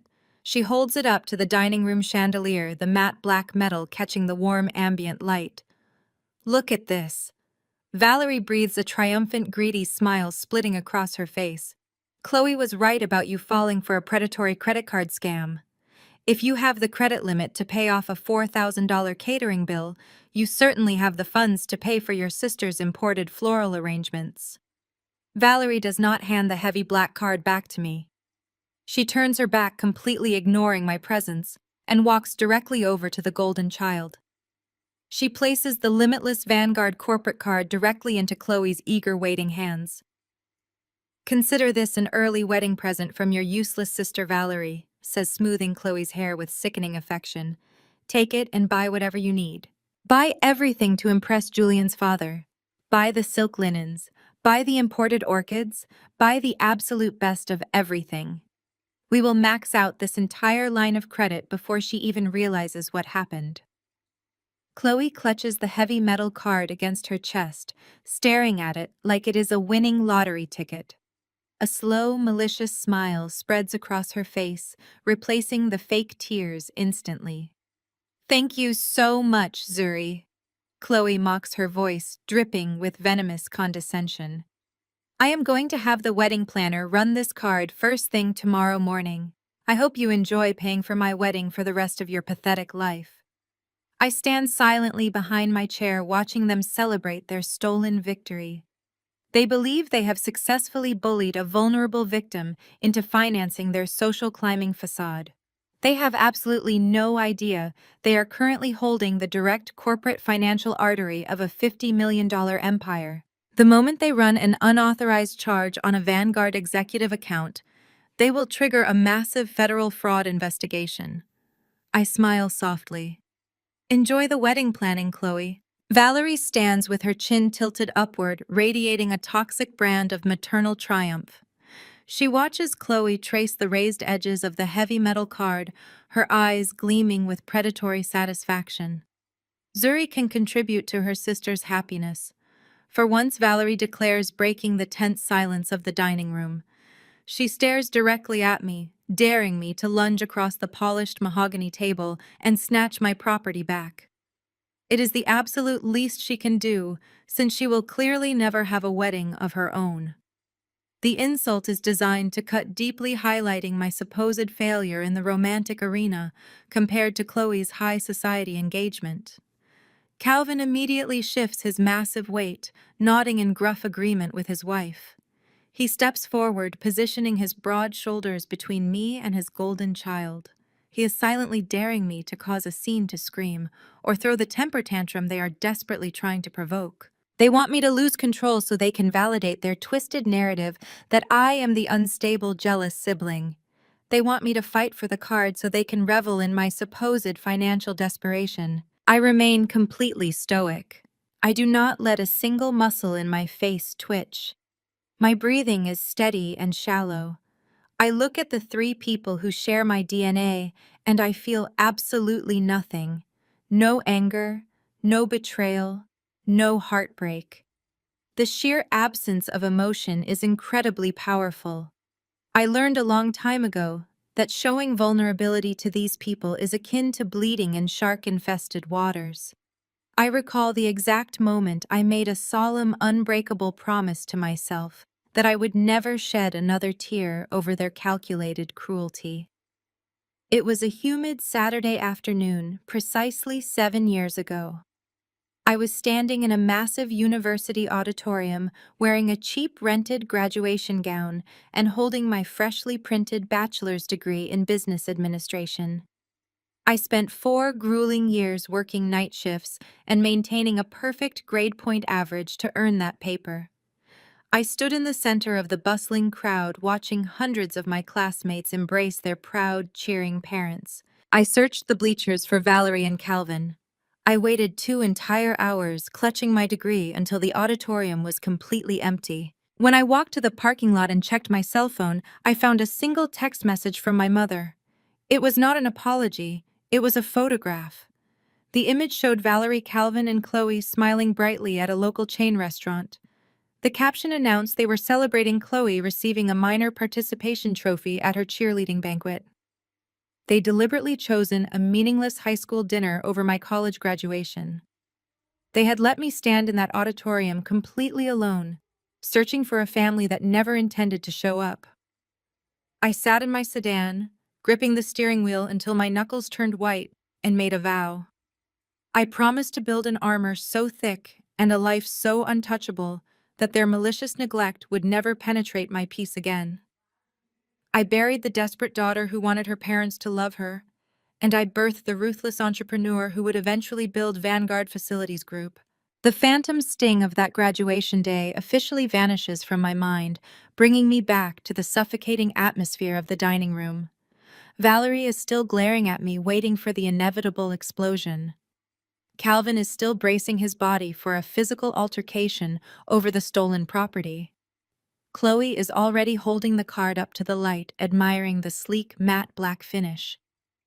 I look directly into my mother's eyes and let a calm smile spread across my face. I do not shout. I do not demand my property back. I simply reach forward and gather my violated purse from the back of the chair. I methodically place my keys and my lipstick back into the leather bag, zipping it shut with a smooth, decisive motion. "Keep it," I say, my voice dropping to a low register that echoes against the dining room walls. "Buy the imported orchids, Chloe. Buy the expensive silk linens. Make sure you impress Julian's family. You absolutely deserve everything that is coming to you." My calm surrender instantly confuses the entire room. Calvin's heavy shoulders drop, his aggressive posture faltering as he tries to decipher my lack of resistance. Valerie narrows her eyes, her triumphant smile wavering slightly at the edges. She expected a desperate fight for what she assumes is a predatory high-interest credit card. She did not expect a serene, terrifyingly calm retreat. Chloe is completely oblivious to the shifting energy in the room. She squeals with delight, clutching the Vanguard corporate card against her chest, completely ignoring the heavy tension radiating from her parents. I do not wait for Valerie to formulate another insult. I turn my back on my family and walk slowly toward the front door. The sound of my steady footsteps on the hardwood floor feels like a steady drumbeat marking the beginning of their ultimate downfall. I step out onto the front porch, closing the heavy door behind me, sealing them inside their own impending destruction. The crisp evening air hits my face, clearing away the stifling, toxic atmosphere of my childhood home. I walk down the concrete driveway toward my parked car, my mind instantly shifting gears. The obedient, silent daughter officially ceases to exist, and the chief executive officer of Vanguard Facilities Group takes absolute control. I slide into the driver's seat of my vehicle, locking the doors and starting the engine. The interior of the car is quiet, offering a perfect sanctuary for the execution of my strategy. I do not drive away immediately. Instead, I reach into my center console and retrieve my encrypted corporate smartphone. I quickly navigate to my contacts and press the direct emergency line for Marcus Sterling, the brilliant and ruthless Chief Financial Officer of Vanguard. Marcus answers on the second ring, his voice sharp and alert despite the late hour on a Sunday evening. Zuri, he says, his tone strictly professional. Is everything all right? Everything is perfectly fine, Marcus, I reply, leaning back against the leather headrest and watching the warm light glowing from my parents' dining room window. I need you to initiate a highly specific protocol regarding my primary executive expense account. The physical card was just removed from my possession by a third party. I hear the immediate sharp intake of breath on the other end of the line. I will freeze the account right now, Zuri. I will flag it for theft and dispatch corporate security. Do not freeze the account, Marcus. I command, my voice cutting through his panic with absolute icy precision. I want you to leave the card entirely active. I want you to completely authorize any and all upcoming charges made on that specific physical card, regardless of the vendor or the staggering dollar amount. Let every single transaction process without a single security hold or fraud alert. There is a long, heavy pause on the line as my chief financial officer processes the highly unusual directive. He knows me well enough to understand that I do not make reckless financial decisions.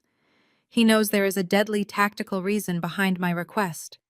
You want me to let a stolen card run freely on the primary corporate account, he asks, his voice dropping to a low, serious whisper. Yes, I confirm, watching the silhouettes of my family moving behind the drawn curtains of their suburban home. But I want you to silently tag every single transaction for a comprehensive internal audit. I want our forensic accounting team to track every vendor, every signature, every timestamp, and every IP address associated with that card starting tomorrow morning. Build a flawless, bulletproof paper trail. I want a digital mountain of irrefutable evidence. Understood, Marcus replies, the fierce intelligence in his voice matching my own. We will track every penny. We will compile a complete forensic dossier of felony commercial fraud. I end the call and toss the phone onto the passenger seat. I look up at the house one last time. Chloe is probably already online loading up her virtual shopping carts with luxury items using a corporate card she believes is tied to my personal ruined credit. Valerie is pouring herself another glass of wine, wildly celebrating her tactical victory over her perceived failure of a daughter. Calvin is likely bragging about how he successfully put me in my place. They have absolutely no idea that they are not spending my personal meager savings. They are currently committing federal wire fraud and grand larceny against a $50 million commercial enterprise. The trap is officially set, and the permanent paper trail for their total destruction has begun. I shift the car into gear and drive away into the cold, dark night, leaving them alone with the sleek black card that will soon become their ultimate financial guillotine. Exactly 60 days have passed since the night my mother handed my sister the keys to a financial kingdom she did not earn. 2 months of absolute, unadulterated gluttony. 2 months of my Vanguard corporate account dashboard lighting up with an endless stream of exorbitant charges. I have watched quietly from the shadows as Chloe morphed from a spoiled suburban princess into a manic creature entirely consumed by greed. Every alert on my secure phone documented her descent into a felony fraud of spectacular proportions. Today, the paper trail culminates at Winston Thorne's sprawling private estate for the rehearsal dinner. Walking through the massive wrought iron gates of the property, I am immediately assaulted by the sheer scale of my sister's stolen extravagance. The manicured lawns have been transformed into a grotesque display of forced opulence. A live string quartet is positioned on a raised mahogany platform, playing classical arrangements to a crowd of people who are barely listening.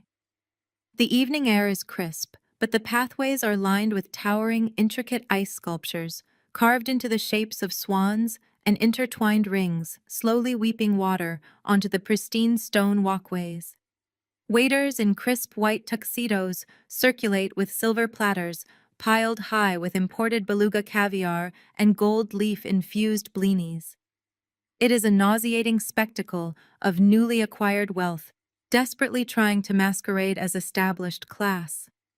Chloe has spared absolutely zero expense, thoroughly convinced she is spending the fraudulent limits of my supposedly ruined credit.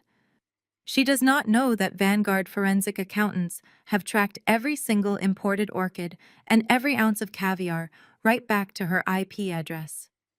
I move silently through the crowd of Julian's elite friends, blending into the background of the lavish garden party. I am wearing a simple, understated charcoal dress that allows me to become practically invisible among the sea of sequins and designer silk.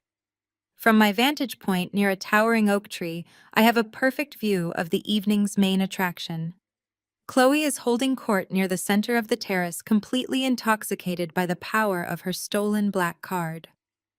She is wearing a custom-fitted pearl white gown that shimmers under the ambient string lights, laughing too loudly and gesturing wildly with a champagne flute.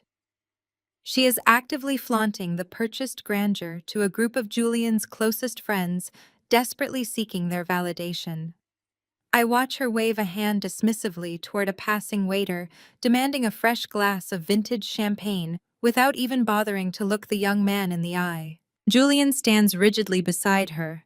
The golden boy of the Thorne family is historically accustomed to quiet luxury. His family possesses the kind of immense generational wealth that never needs to shout because it has nothing left to prove. Watching Chloe aggressively broadcast her purchase status is having a profound and highly visible effect on him. I watch the subtle tightening of his jaw and the stiff, uncomfortable set of his broad shoulders. He shifts his weight constantly, his polite smile failing to reach his dark eyes. Every time Chloe brags about the cost of the imported floral arrangements or loudly complains about the temperature of the expensive catered appetizers, Julian winces. It is a micro-expression barely noticeable to the untrained eye, but I have spent my entire life studying the shifting dynamics of predators and prey.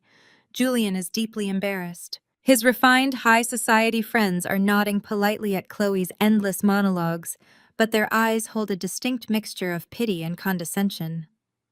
They see right through her aggressive posturing. They recognize the frantic desperation of a woman trying to buy her way into a world she fundamentally does not understand. Chloe takes a large gulp of champagne and leans heavily against Julian's arm, giggling at a joke no one else found particularly amusing. Julian gently but deliberately steps back, creating a small but undeniable physical distance between them. The subtle rejection hangs heavily in the humid night air.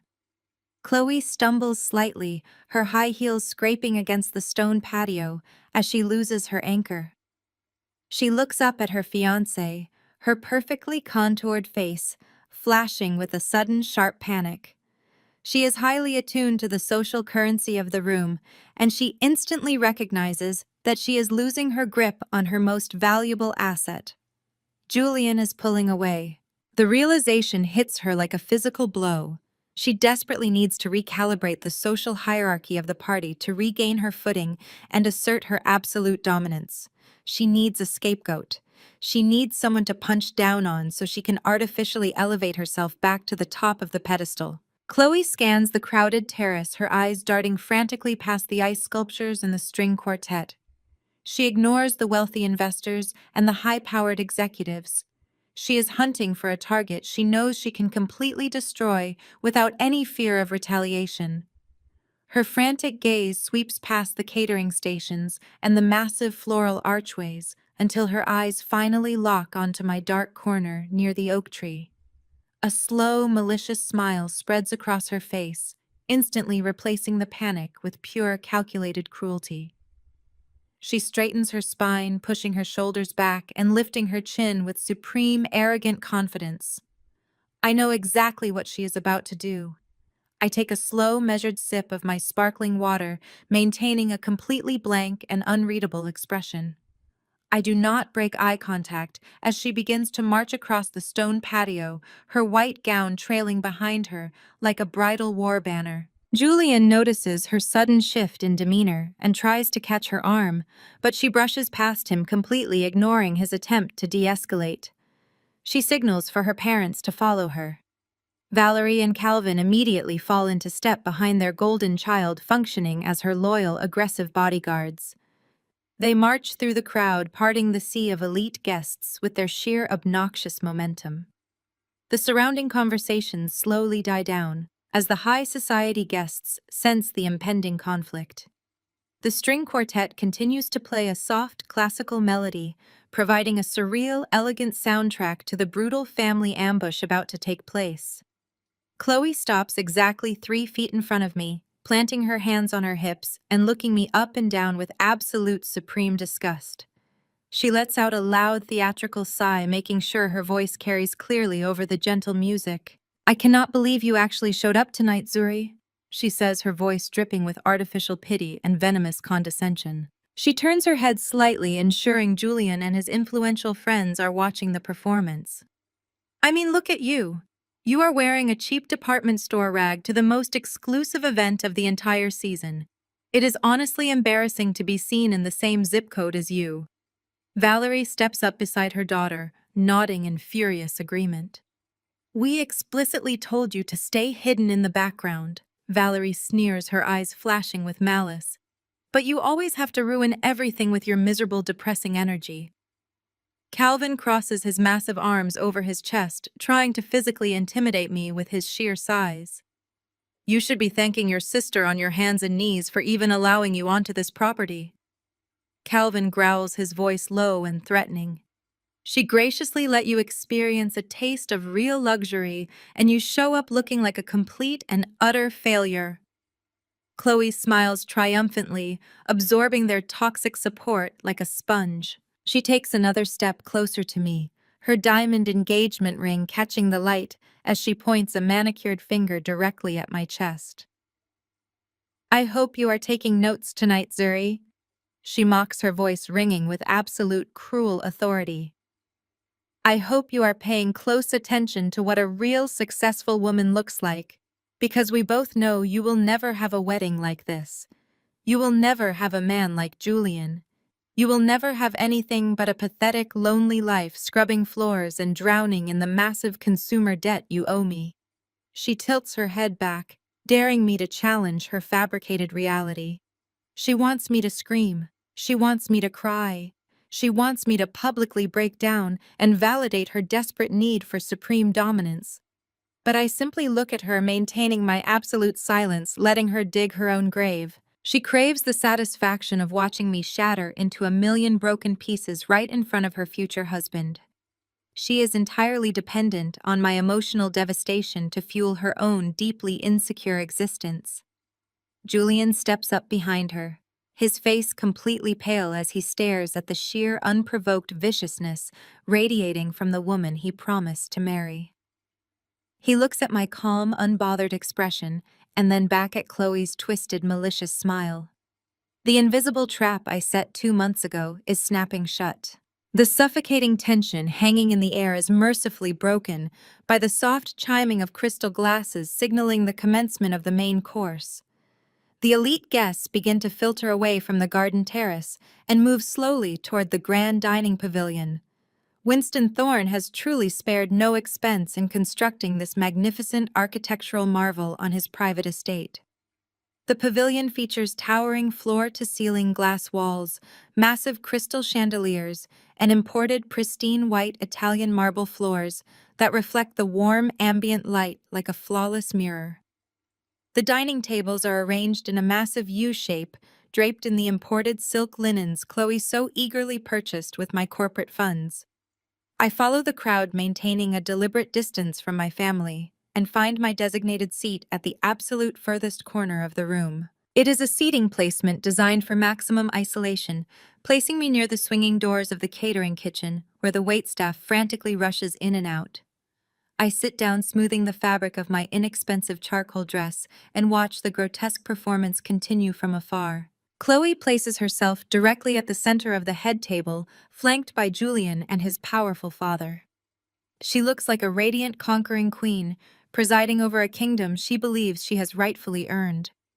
Valerie and Calvin sit proudly nearby, their chests puffed out, as they mingle with influential politicians and corporate titans they could never hope to meet in their normal suburban lives. The waitstaff begins serving the extravagant main course, delivering plates of perfectly seared filet mignon and butter-poached lobster tails. Chloe continues to dominate the conversation, her voice rising above the polite hum of the room. She is desperately trying to captivate a table of Winston's oldest business partners, wildly exaggerating her own professional accomplishments and bragging about the sheer cost of the lavish rehearsal dinner. I watched Julian carefully. His earlier discomfort has mutated into a rigid, suffocating silence. He is pushing his food around his plate with a heavy silver fork completely disengaged from his fiancée's manic monologues. Every time Chloe loudly drops the price of a floral arrangement or snaps her fingers to summon a waiter, Julian visibly recoils. He is a man raised in a world where talking about money is considered the ultimate display of low-class desperation. Chloe lacks the generational refinement to understand that her aggressive boasting is actively repulsing the exact people she is trying to impress. She notices his stony silence, and her eyes dart around the table, registering the polite but incredibly strained smiles of the Thorne family guests. The panic I saw on the terrace returns, flashing violently in her dark eyes. She realizes she is losing the audience. She needs a grand gesture. She needs to assert her absolute dominance and prove to this room of billionaires that she possesses the inherent power to command and control. Her manic gaze sweeps across the massive dining pavilion, passing over the crystal centerpieces and the imported orchids, until she finds me sitting quietly in my shadowy corner. I know instantly that she has locked onto her target. She reaches out with a perfectly manicured hand and wraps her fingers around the neck of a freshly opened bottle of vintage reserve red wine. It is a tremendously expensive bottle, easily costing several $1,000s, charged directly to the Vanguard corporate account, currently under federal audit. Chloe stands up from her chair, holding the heavy glass bottle. She does not pour a glass. She turns her body slightly, making sure she has the attention of the entire head table. With a sudden, aggressive sweep of her arm, she deliberately knocks the full bottle off the edge of the table. The heavy glass shatters against Winston Thorne's pristine, imported white marble floor with a loud, violent crash. The sound echoes sharply through the glass pavilion, instantly silencing the polite conversations and causing the string quartet to falter. A massive pool of dark red liquid spreads rapidly across the flawless white stone, looking exactly like a fresh, violent wound. The entire room goes dead silent, holding its collective breath. A young, terrified busboy holding a silver tray immediately rushes forward to clean the mess, his face pale with panic. Chloe shoots out her hand and aggressively stops the boy in his tracks. She reaches onto his silver tray and snatches a damp, dirty bar towel meant for wiping down the kitchen stations.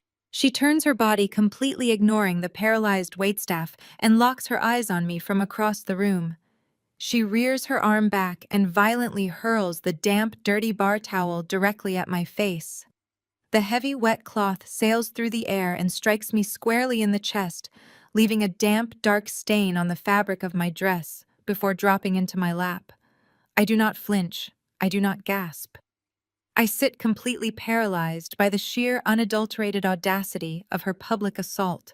"Zuri, do your job." Chloe commands, her voice ringing out with supreme, arrogant authority, echoing clearly across the silent dining room.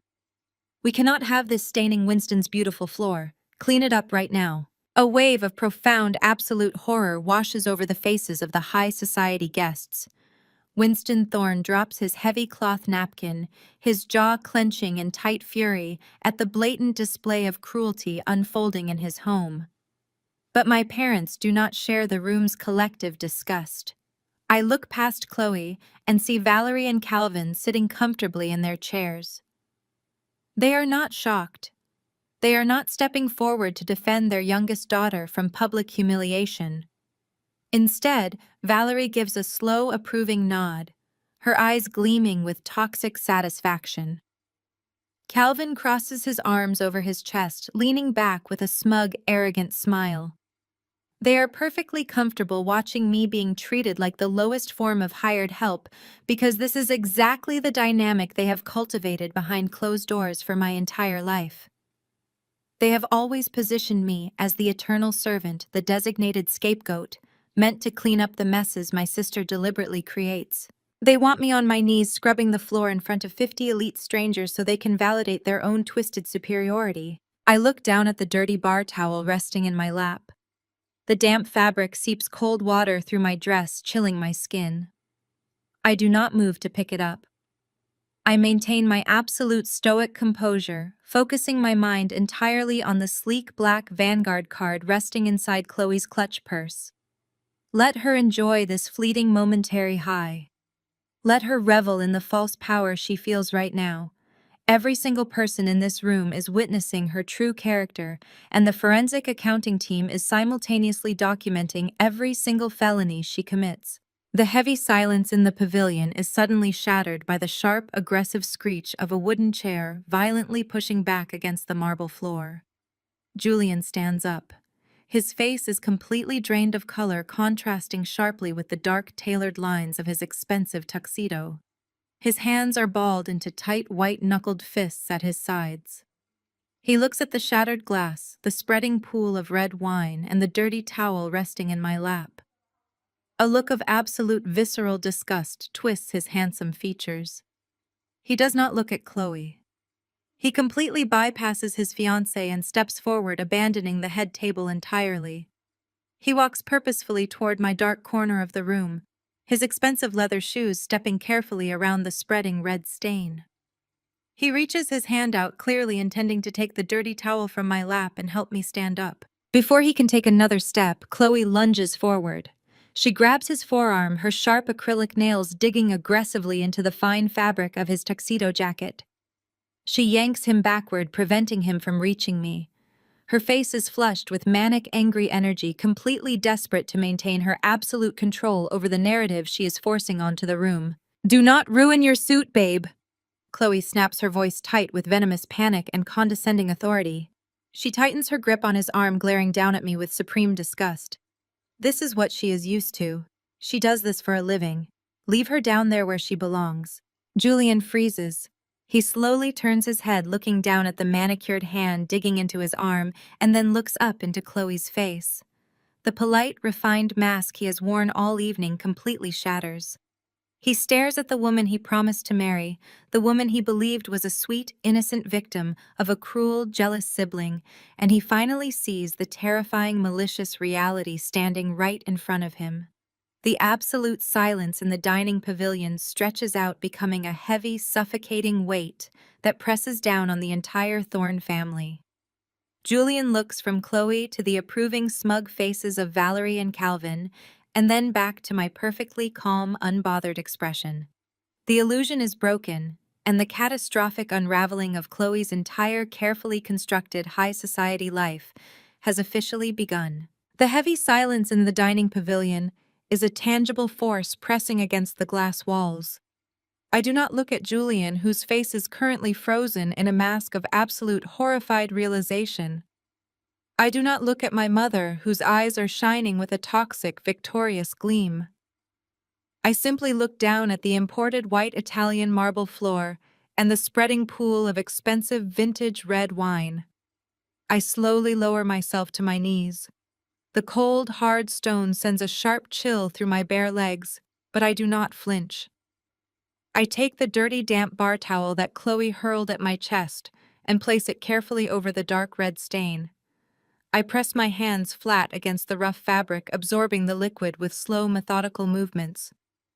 The rich, intoxicating scent of the wine rises in the air, masking the smell of the imported orchids. Around me, 50 of the most powerful people in the country are holding their collective breath. Billionaires, politicians, and elite socialites watch in paralyzed shock as a woman in a charcoal dress kneels on a marble floor, performing manual labor at a high society rehearsal dinner. Chloe lets out a sharp, breathless laugh, a sound completely devoid of actual humor. She expects me to shatter. She wants me to scream, hurl the soaked towel back at her face, and run out of the glass pavilion in tears. Calvin shifts his massive weight, cracking his knuckles with a quiet, intimidating pop. Valerie takes a slow, satisfied sip of her own wine, gazing down at my kneeling form like a monarch observing a conquered peasant. They are entirely comfortable with this grotesque display of public humiliation. They thrive on it. They feed on the absolute destruction of my dignity to artificially inflate their own sense of pathetic superiority. This is the exact dynamic they have desperately tried to enforce since I was a child, and they are banking on my complete emotional collapse to validate their delusions in front of an audience of billionaires. My parents misinterpret my absolute silence for total, unconditional defeat. As I drag the heavy, wet towel across the pristine stone floor, wiping away the last remnants of the spilled wine, I know exactly what they are thinking. They believe they have successfully broken my spirit. They believe the sheer weight of this public degradation has finally crushed my resistance and forced me to accept my designated role as the family failure. It is the exact same arrogant miscalculation they made on a freezing Tuesday night when I was exactly 18 years old. I remember the sharp, biting wind tearing through my thin jacket as I stood on the front porch of their suburban home. Valerie had found a single college brochure for a state university hidden under my mattress. She flew into a manic rage, screaming that I was an ungrateful parasite trying to steal focus from Chloe's upcoming high school prom. Calvin did not even ask for an explanation. He simply grabbed the back of my neck, marched me to the front door, and threw me down the concrete steps. He tossed 2 black plastic trash bags filled with my clothes onto the wet lawn. Valerie stood in the doorway, her arms crossed over her chest, sneering down at me with absolute contempt. They expected me to beg for forgiveness. They expected me to fall to my knees, bang my fists against the heavy oak door, and plead for a warm bed. They wanted to strip away my dignity before generously allowing me back inside as their obedient servant. But I did not shed a single tear that night. I picked up those black plastic trash bags, turned my back on my childhood home, and walked exactly 4 miles in the freezing rain to a 24-hour diner. I sat in a vinyl booth drinking black coffee and plotting the absolute foundation of an empire. My silence then was not a surrender or a defeat. It was the birth of an absolute ruthless, unyielding determination. My silence now is the exact same tactical weapon. I absorb the final drops of the vintage red wine into the dirty bar towel. The white Italian marble floor is perfectly clean, leaving absolutely no trace of Chloe's violent, unprovoked outburst. I gather the heavily soaked fabric in my hands, gripping it tightly to prevent any dark red liquid from dripping back onto the pristine stone. I slowly rise to my feet. The physical movement is graceful, steady, and completely devoid of the shame my family so desperately wants me to exhibit. I stand tall, smoothing the front of my charcoal dress, ignoring the large damp stain blooming across the fabric over my chest. I hold the ruined bar towel at my side, my posture radiating an impenetrable, commanding authority that instantly clashes with my forced role as the hired help. Julian is standing exactly 3 feet away from me, entirely paralyzed by a potent mixture of profound disgust and horrifying realization. His eyes are locked onto the dark stain on my dress, his jaw working silently as he struggles to process the sheer magnitude of the monstrous behavior he just witnessed. He pulls his arm forcefully out of Chloe's grasping hands, stepping backward as if her physical touch burns his skin. Chloe realizes her severe tactical error immediately. The smug, victorious smile slides off her face, replaced by a frantic, desperate panic. She looks around the massive dining pavilion, desperately trying to read the room. The billionaires and corporate titans are not laughing with her. They are not nodding in agreement with her bizarre display of dominance. They are staring at her with undisguised revulsion and cold clinical judgment. Chloe tries to fill the suffocating silence with nervous, high-pitched chatter. "It was just a joke," she stammers, her voice echoing weakly against the glass walls. She is so clumsy sometimes. "I was just trying to help Winston keep his beautiful floors clean." You know exactly how that is. No one responds to her pathetic, transparent excuses. The absolute silence of 50 elite guests is a crushing, undeniable public indictment of her entire character. I do not look at Chloe as she desperately attempts to backtrack and save her crumbling social facade. I do not look at Valerie and Calvin, whose smug, arrogant expressions have suddenly hardened into rigid lines of nervous uncertainty as they finally register the icy reception from the high society guests. I look straight down the center of the massive U-shaped dining table. I bypass the imported silk linens, the crystal centerpieces, and the weeping ice sculptures. I lock eyes directly with Winston Thorne. The patriarch of the Thorne family sits perfectly still at the head of the table. His hands are resting flat on the mahogany surface, his posture radiating the quiet, absolute power of a man who commands global industries. He is a man who built a massive international empire from the ground up, and he possesses an innate predatory ability to instantly recognize deception, manipulation, and pure, unadulterated trash. Winston does not look at my stained dress or the dirty towel resting in my hand. He looks directly into my eyes, studying the calm, calculated intelligence burning behind my stoic facade. He sees the absolute composure of a woman who just absorbed a brutal public assault without blinking or breaking character. He sees the undeniable, terrifying truth about the family his golden boy son is about to marry into. The silence between us stretches for 5 agonizing seconds, holding the heavy electric weight of 1,000 unspoken words. Then Winston Thorne performs a single deliberate action. He tilts his chin down in a barely perceptible microscopic nod. It is a silent, unbreakable tactical pact forged across a room of horrified billionaires. He understands exactly what I am doing. He understands that I did not fight back because I simply did not need to. I let Chloe completely destroy herself. The trap has fully snapped shut. My family's true ugly nature has been entirely exposed to the very people they are desperately trying to impress.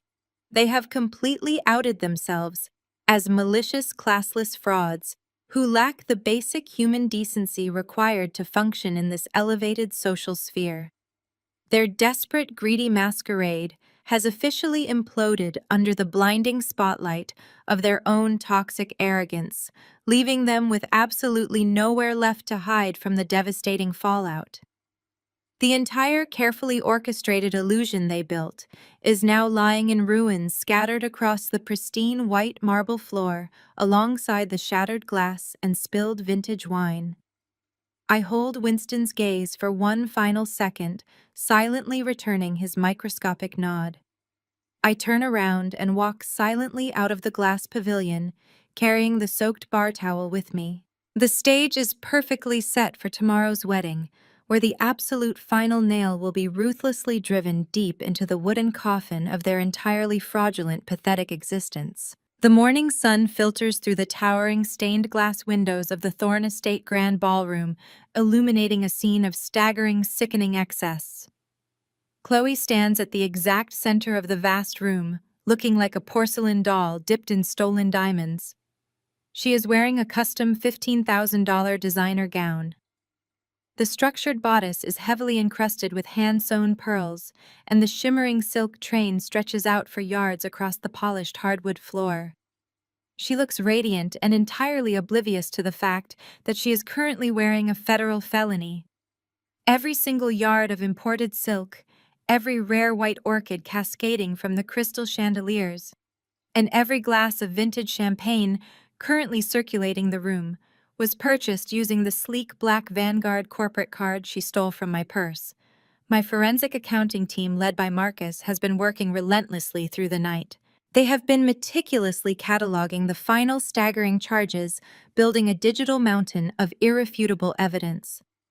The total financial theft has breached a threshold that absolutely guarantees maximum federal sentencing.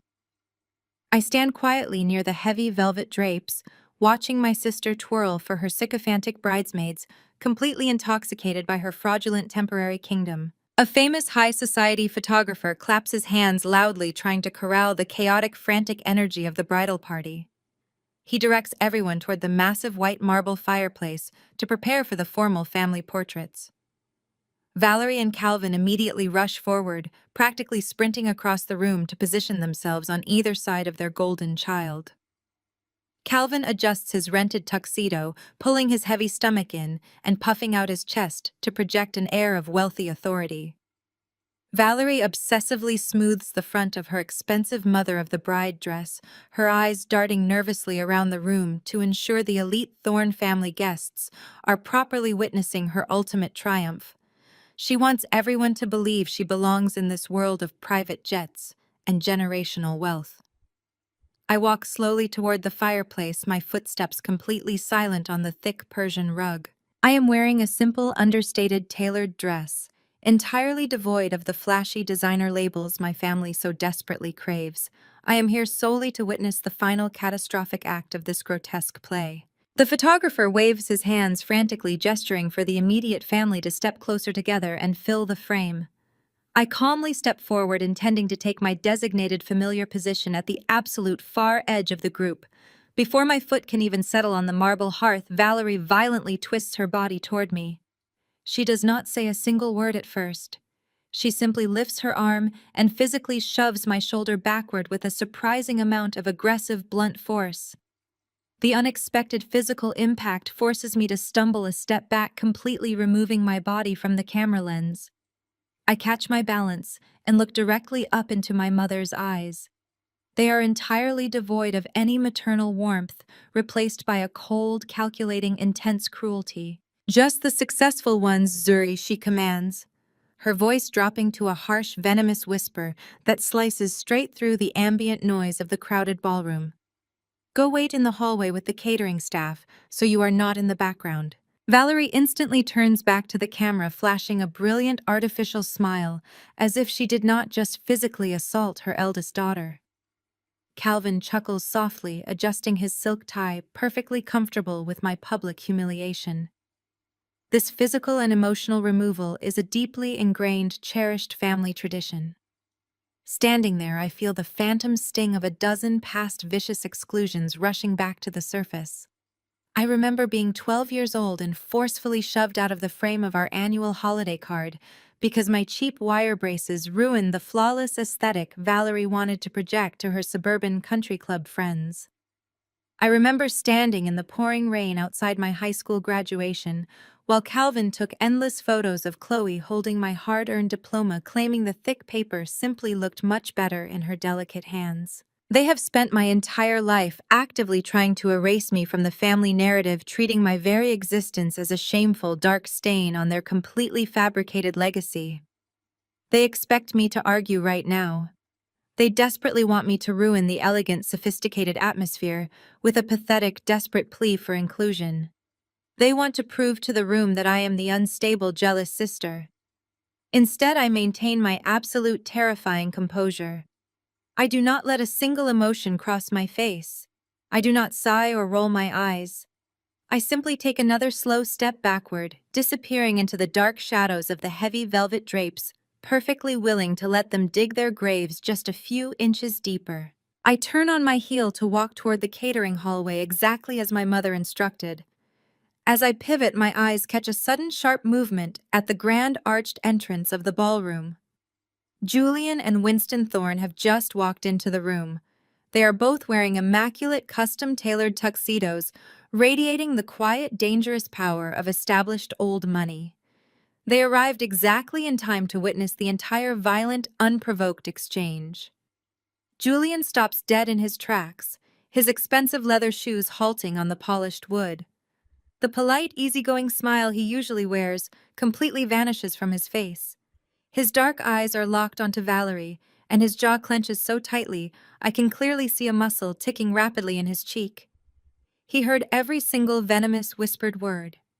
He saw the aggressive physical shove, the horrifying, sickening reality of the family he is about to legally bind himself to hits him with the devastating force of a freight train. The pure disgust rolling off him is palpable, a physical wave of revulsion that temporarily freezes his body in place.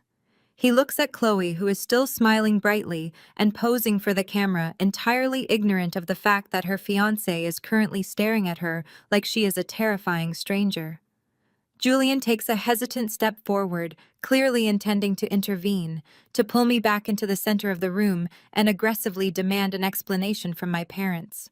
But Winston Thorne moves much faster. The billionaire patriarch steps smoothly in front of his son, deliberately blocking Julian's path forward. Winston does not look angry.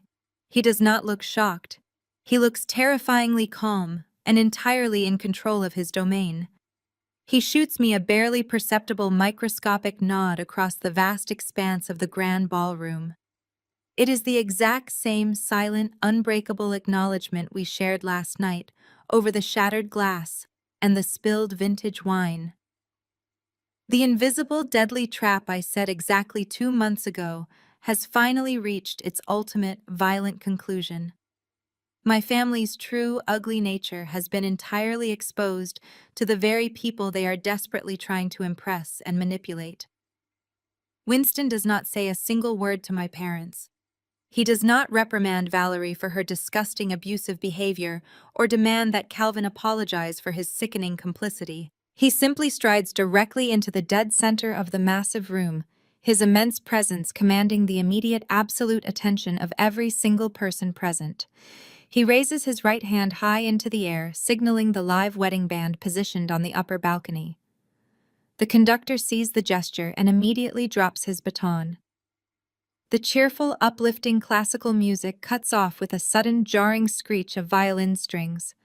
The sudden absolute silence in the grand ballroom is deafening and incredibly heavy. Winston slowly lowers his hand, folding his arms behind his back, and turns slowly to face my sister and my parents.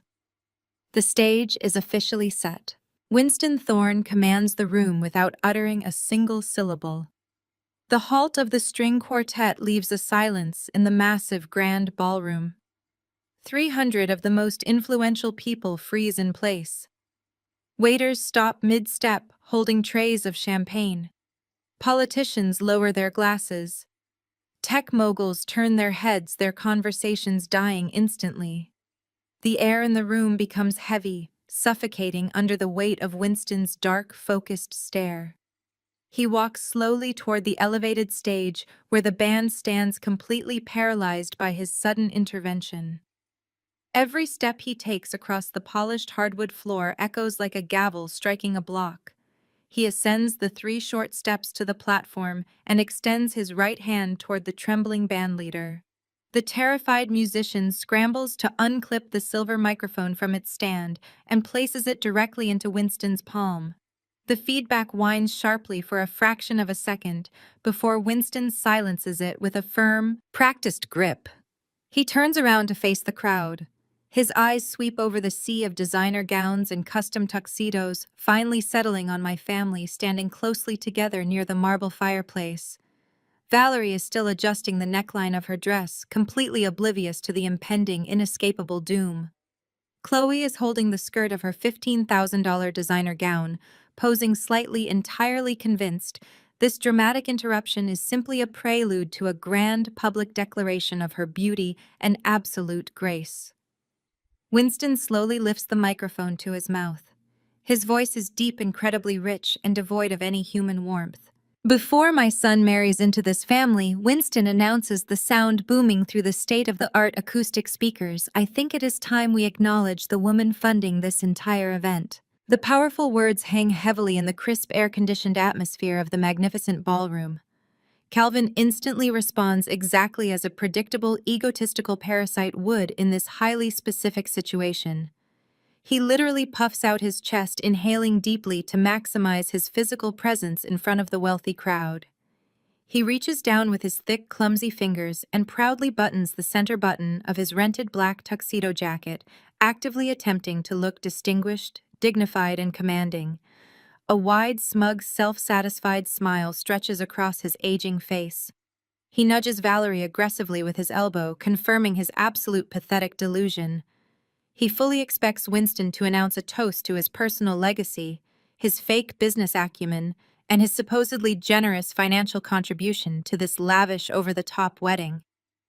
He genuinely believes Winston is about to validate the fabricated reality my parents have desperately sold to the entire city. Valerie practically vibrates with excitement. She tilts her chin upward, arranging her sharp features into a sickening mask of humble superiority. Chloe mirrors her parents, stepping slightly forward into the open space, perfectly ready to accept the endless adoration of her future father-in-law. They are utterly convinced that the endless stream of exorbitant charges flooding my corporate account over the last 60 days somehow translated into their own personal legitimate financial power. They actually think the melting ice sculptures, the imported white orchids, and the beluga caviar have successfully bought them a permanent, respected seat at the billionaire's table. They are physically bracing themselves for a massive tidal wave of high society applause. I watch quietly from the shadowy perimeter of the room, leaning casually against the heavy velvet drapes near the swinging wooden catering doors. I do not move a single muscle. I do not breathe heavily. I simply watch the mechanical trap slowly spring. Winston does not look at Calvin. He completely ignores the pathetic, puffed-up posture of the delusional man standing proudly by the fireplace. His eyes slice right past Valerie's expectant, hungry smile and Chloe's radiant, entirely fraudulent glow. Winston turns his body slowly, deliberately, shifting his intense attention away from the center of the room. He extends his arm and points the silver microphone directly toward the dimly lit hallway entrance where the catering staff is currently huddled. He points directly at me. "I would like to introduce Zuri Washington." Winston declares, his voice ringing with absolute terrifying clarity that bounces off the crystal chandeliers. "The sole founder and chief executive officer of Vanguard Facilities Group, the majority contractor for Thorn Real Estate." The silence that follows is not just quiet, it is a total vacuum, sealed absence of sound. 300 heads turn simultaneously, tracking the exact direction of Winston's outstretched arm. The elite crowd parts like the Red Sea, creating a wide, completely unobstructed path between the billionaire patriarch on the stage and the woman they all just assumed was a lowly assistant or a banished, disgraceful relative. The physical force of their collective gaze hits me, but I do not shrink away. I step out from the dark shadows of the velvet drapes. I step away from the catering doors. I stand incredibly tall in my simple, unbranded charcoal dress. I hold my head high, projecting the exact same quiet, lethal power that Winston Thorne currently radiates from the stage. The realization hits the room in a rapid sequence of devastating crashing waves. The corporate titans and industry leaders in the audience instantly recognize the name Vanguard Facilities Group. They know my company extremely well. They know we secure and manage the absolute largest commercial portfolios in the entire region. They know my personal net worth easily rivals half the people currently standing in this ballroom. The frantic whispers begin immediately. A low, panicked buzzing spreads quickly through the crowd as the high society guests rapidly connect the necessary dots. The woman violently shoved aside, the woman verbally abused and treated like dirt, is the actual financial titan. I shift my focus from the murmuring crowd directly to the family standing frozen by the fireplace. Calvin's puffed-out chest instantly deflates like a punctured balloon. The smug, arrogant smile completely melts off his face, quickly replaced by a look of sheer, unadulterated, paralyzing shock. His thick fingers nervously fumble with the button of his tuxedo jacket, suddenly desperate to make his massive body look considerably smaller. Valerie's carefully constructed mask of humble superiority completely and totally shatters. Her mouth drops open, her eyes widening in absolute horror as she stares blankly at me. She looks utterly terrified, her mind violently struggling to properly process the mathematically impossible truth. The daughter she threw out onto the wet grass at 18, the daughter she continuously humiliated and degraded at every opportunity, is a self-made multimillionaire standing in the exact same room, silently watching her burn to the ground. But Chloe's reaction is the absolute cinematic masterpiece of this entire evening. Chloe is not just shocked or surprised. She is currently experiencing a total catastrophic biological systems failure. She looks at Winston, then at me, and then slowly looks down at her $15,000 designer gown.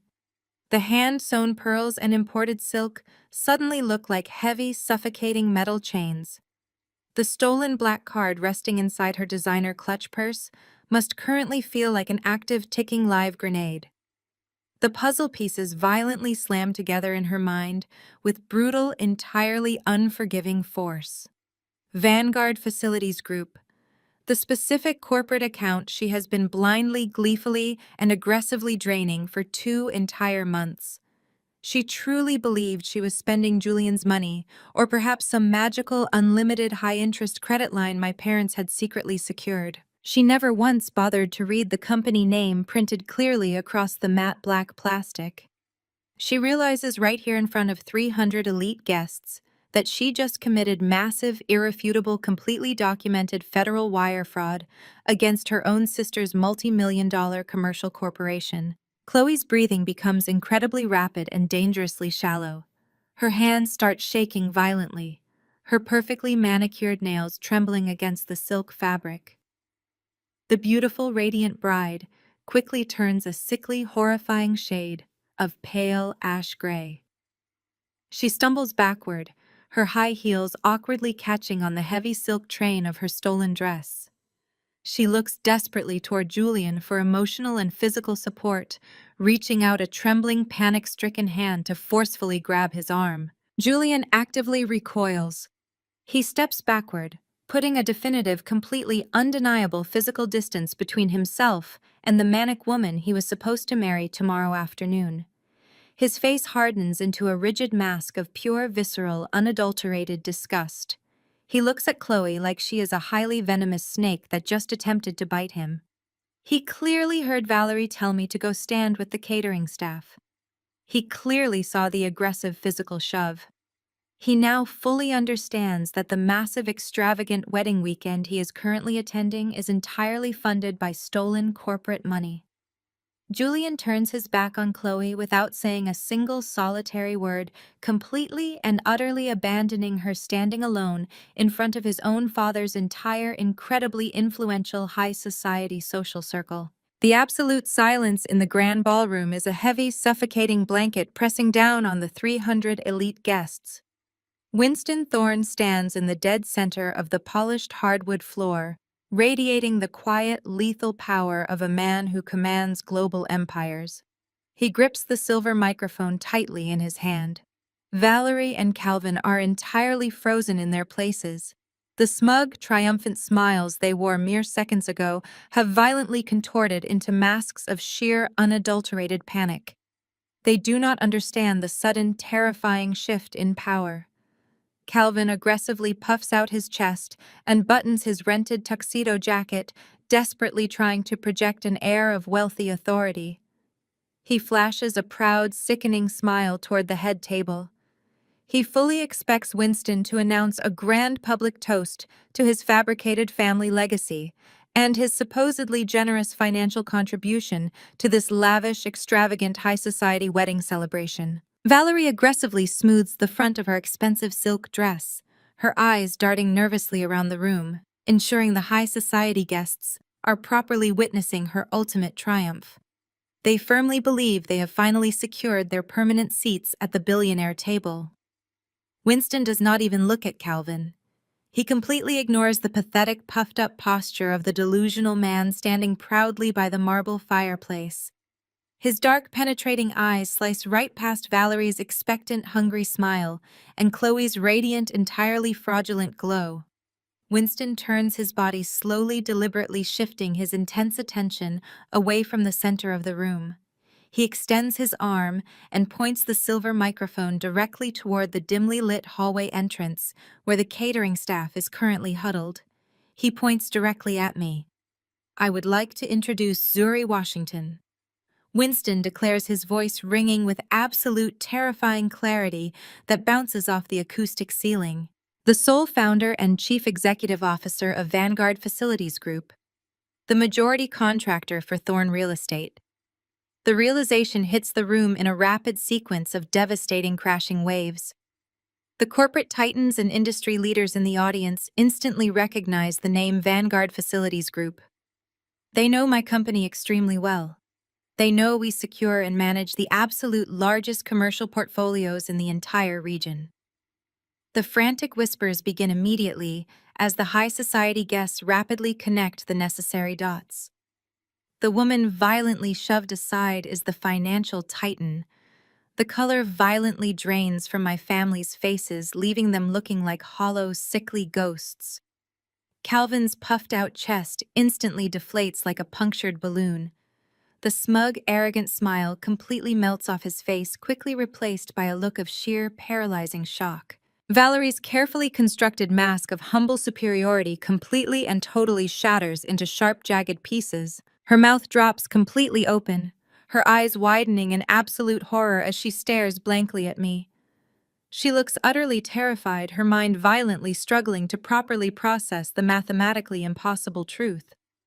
Before my parents can even attempt to formulate a single pathetic excuse, Winston drops the second massive, devastating bombshell.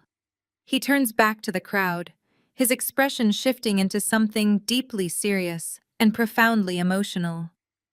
Before my son marries into this family, I think it is time we acknowledge the woman funding this entire event. Winston says, his voice a low, powerful rumble. But my connection to Zuri Washington goes far deeper than a simple corporate partnership. Winston sweeps his dark gaze across the silent room. 10 years ago, I was driving down a slick, rain-soaked highway late at night. A drunk driver swerved across the grassy median and struck my vehicle head-on with terrifying force. My car flipped 3 times and immediately burst into flames. Winston continues painting a horrifying, vivid picture of his near-death experience. I was securely trapped inside the crushed, burning metal, entirely conscious, but completely unable to free myself from the wreckage. The heat was absolutely unbearable. I had fully accepted that I was going to burn alive on that highway. But then, a young girl smashed the remaining glass of my window. She reached her bare hands directly into the searing hot metal and actively burning upholstery.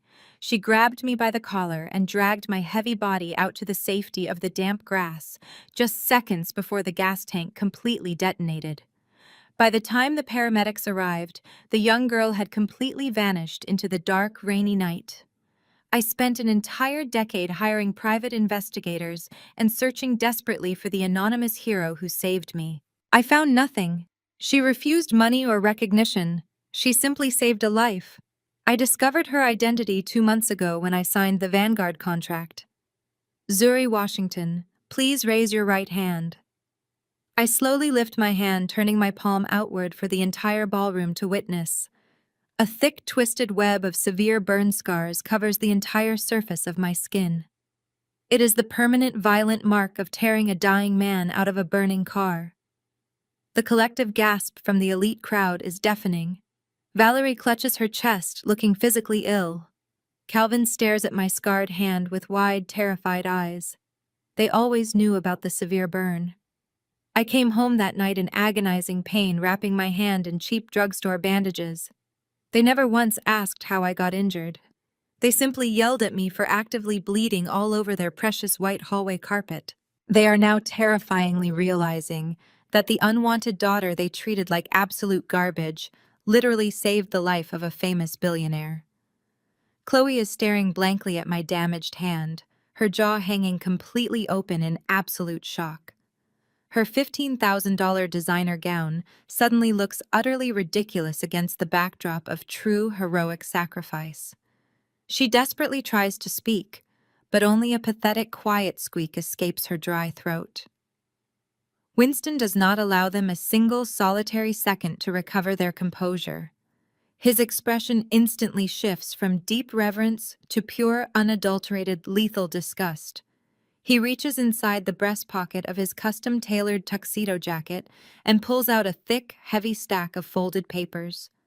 These documents were provided to me directly by the Vanguard corporate forensic accounting team. Winston announces, his voice cracking like a whip across the incredibly silent, completely captivated grand ballroom. They are comprehensive, irrefutable financial audits tracking the last 60 days of spending. He holds the documents up high, the bright chandelier light catching the crisp white pages. Chloe's lavish, unlimited wedding budget is not a product of her own success or some magical high-interest credit line. Every single yard of imported silk, every rare white orchid, and this very $15,000 designer gown she is wearing right now was purchased using a stolen corporate card. Winston glares directly at Chloe, his dark eyes pinning her to the polished hardwood floor. This entire extravagant wedding is entirely funded by exactly $120,000 of felony credit card fraud committed against Vanguard corporate accounts. The absolute silence in the grand ballroom shatters completely. The high society guests erupt into a chorus of loud, outraged gasps and horrified whispers. The elite crowd physically recoils immediately in horror. The elite crowd steps backward and creates a wide, empty circle of sheer, absolute disgust around my entire fraudulent family. Chloe's breathing becomes incredibly rapid and dangerously shallow. Her hands start shaking violently, her perfectly manicured nails trembling against the stolen silk fabric. The beautiful, radiant bride quickly turns a sickly, horrifying shade of pale ash gray. She stumbles backward, her expensive high heels awkwardly catching on the heavy train of her dress. The absolute devastating reality of her situation crashes down on her. She is not a wealthy socialite. She is a common criminal caught dead to rights in front of 300 influential witnesses. Chloe completely breaks down. She bursts into loud, ugly theatrical tears, desperately trying to play the innocent victim one last time. "It was a misunderstanding," Chloe stammers loudly, her voice cracking with sheer, unadulterated panic. "Zuri gave me the card as a generous gift. She told me to use it. It was a gift for the wedding. You have to believe me." She turns wildly toward my parents, begging them to support her pathetic, fabricated lies. Valerie and Calvin are entirely paralyzed, utterly incapable of defending her against a billionaire armed with federal financial audits. Chloe turns her frantic, desperate gaze toward Julian. She lunges toward him, reaching out a trembling, panic-stricken hand to forcefully grab his tuxedo sleeve. "Julian, babe, please, you have to defend me!" Chloe weeps, her face contorted in a grotesque mask of fake agony. Julian stands completely perfectly still. He looks down at her grasping hands. He reaches up to the lapel of his custom-tailored tuxedo jacket. He smoothly unpins the expensive white orchid boutonniere. He drops it on the floor. "The wedding is off," Julian says. He completely turns and silently walks out of the ballroom. The heavy oak doors of the grand ballroom slam shut behind Julian with a resounding crack. Chaos erupts instantly. The 300 elite guests do not simply whisper. They clamor loudly, their voices overlapping in a frantic rising wave of pure, unadulterated scandal. In the dead center of the room, Chloe collapses onto the imported Persian rug. She lands hard on her knees, her $15,000 stolen silk gown pooling around her like a deflating parachute. She covers her face with her trembling hands, sobbing hysterically and screaming the name of her former fiancé into the empty space. No one moves to comfort her. The high society crowd actively recoils physically, stepping backward to avoid any possible association with the disgraced, sobbing fraud.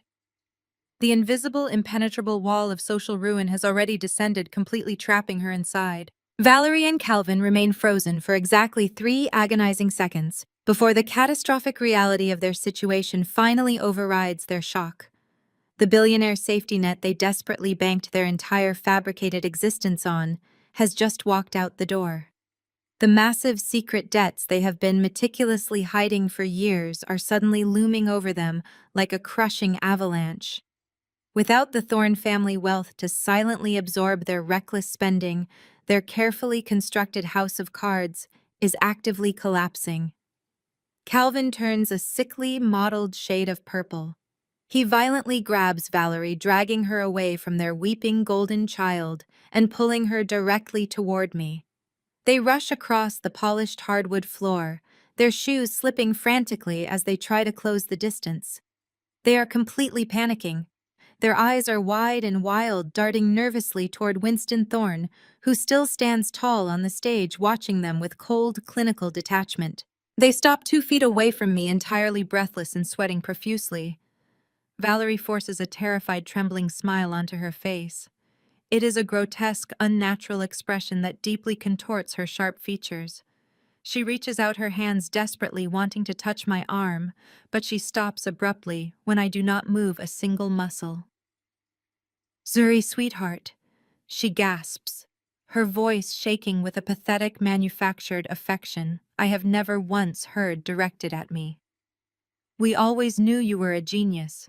We always knew you would build an incredible empire." Her eyes are wide and completely desperate, pleading silently with me to go along with this incredibly transparent, sickening lie. "We were just pushing you to succeed," she continues, her voice rising in pitch as she tries to convince the surrounding elite guests. "That is exactly why we were so incredibly hard on you. It was tough love, Zuri. We wanted you to reach your absolute maximum potential. We are incredibly proud of you." Calvin eagerly nods his head so fast, it looks like a painful physical spasm. "Exactly, Zuri," he stammers, sweat actively beading on his forehead and dripping onto the collar of his rented tuxedo. "Everything we did was completely for your own personal benefit. We are family. Blood is thicker than water." He leans in closer, lowering his voice to a frantic, desperate whisper, hoping Winston cannot hear him. "Please, Zuri, you cannot press charges against your sister. You simply cannot do this to us. If Vanguard files a police report, Chloe will go to federal prison. We will be absolutely ruined. The aggressive creditors are already furiously calling the house every single day. If we lose the Thorn connection, we lose absolutely everything. They will take the house, Zuri. They will take the cars. You have more than enough money to cover this minor expense. It is a drop in the bucket for a corporate executive like you. Just write it off as a generous wedding gift. Please be the bigger person here." I look at Calvin taking in his pathetic hunched posture and the sheer unadulterated terror radiating from his sweating pores. I slowly shift my gaze to Valerie, watching the desperate fake smile violently tremble on her lips. They are standing in front of 300 horrified billionaires, openly begging the daughter they relentlessly abused for financial salvation. I remember the engagement party precisely 2 months ago. I remember standing in their pristine suburban kitchen while Valerie mocked my business, telling her country club friends that I cleaned toilets for a living. I feel absolutely nothing for them. There is no lingering sorrow, no residual anger, and definitely no pity. There is only a profound, icy clarity. I look directly into my mother's panicked, searching eyes. "I clean floors for a living, Mom." I state, my voice calm and projecting perfectly into the surrounding silence. "And right now I am taking out the trash." Valerie physically recoils as if I just struck her across the face with a heavy iron bar. Her mouth drops completely open, but absolutely no sound emerges. Calvin lets out a pathetic, defeated whimper, taking a slow, stumbling step backward. I do not wait for another response. I do not look back at Chloe, who is still wailing hysterically on the floor. I turn my back on my biological family and walk smoothly toward the grand arched exit. The crowd parts silently for me, their faces reflecting a mixture of deep respect and absolute terror. I pull my phone from the pocket of my tailored charcoal dress. I open my secure email application and type a short message to Marcus, my lead corporate attorney. File the police report immediately. Authorize the full criminal prosecution. I press send right as I step out of the grand ballroom and into the cool, quiet marble hallway. The heavy doors close behind me, officially sealing the tomb on their completely fraudulent existence. The devastating fallout is incredibly swift, absolute, and entirely merciless. By Tuesday morning, Chloe is officially arrested at our parents' suburban home by federal agents. The local news stations broadcast the humiliating footage of her being escorted out the front door in steel handcuffs, her tear-stained face hidden behind her loose hair. The grand larceny charges carry a mandatory minimum federal sentence, and the undeniable digital paper trail provided by Vanguard leaves her high-priced defense attorney with absolutely zero room to maneuver. The Thorne family immediately and aggressively distances themselves publicly, issuing a cold, brief press release, completely disavowing any connection to the fraudulent bride. The elite high society circles Valerie spent decades meticulously infiltrating instantly slammed their doors shut permanently, blacklisting my parents from every single country club charity gala and social event in the entire state. Without the protective illusion of the Thorne wedding, the aggressive creditors quickly descend like a pack of starving wolves. Within one short month, the massive suburban house is officially foreclosed on. The luxury cars are repossessed from the driveway in the middle of the afternoon. Calvin and Valerie are forced to quietly pack their remaining cheap possessions into rented cardboard boxes and move into a tiny, cramped apartment complex on the absolute worst side of the city. 6 months later, the morning sun shines brightly through the massive floor-to-ceiling glass walls of the Vanguard Facilities Group executive boardroom. The view of the sprawling, gorgeous Atlanta skyline is completely breathtaking. I stand near the edge of the polished glass, looking out over the busy, bustling city that my company actively helps secure and maintain.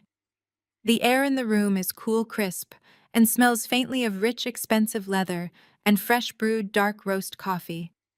I am wearing a stunning, custom-tailored white designer suit that fits my frame perfectly, radiating an aura of complete, absolute authority. Winston Thorne sits comfortably at the long mahogany conference table, quietly reviewing a stack of lucrative international expansion contracts. He looks up from the crisp white papers and smiles a warm, genuine expression of deep mutual respect. Our professional relationship has seamlessly evolved into a powerful, unstoppable business partnership. He is a trusted, brilliant mentor who actively challenges me to push the boundaries of my growing corporate empire. I turn away from the city skyline and walk toward the mahogany table. I pull out my leather executive chair and sit down smoothly, resting my scarred right hand casually on the cool, polished wood. I look down at the silver-twisted burns covering my palm, running my thumb lightly over the textured, damaged skin. It is a permanent daily reminder of the exact moment I chose to save a life instead of walking away. It is the defining mark of true, authentic strength. I am no longer the unwanted, forgotten sister hiding in the dark shadows of a suburban hallway. I am no longer the designated family failure forced to silently absorb endless cruel insults and pathetic, degrading comparisons. I am entirely unbothered, completely independent, and undeniably powerful. The heavy, toxic weight of my past has been completely lifted, leaving behind a brilliant, limitless future. I look across the table at Winston, ready to conquer the next massive challenge. The empire is now secure.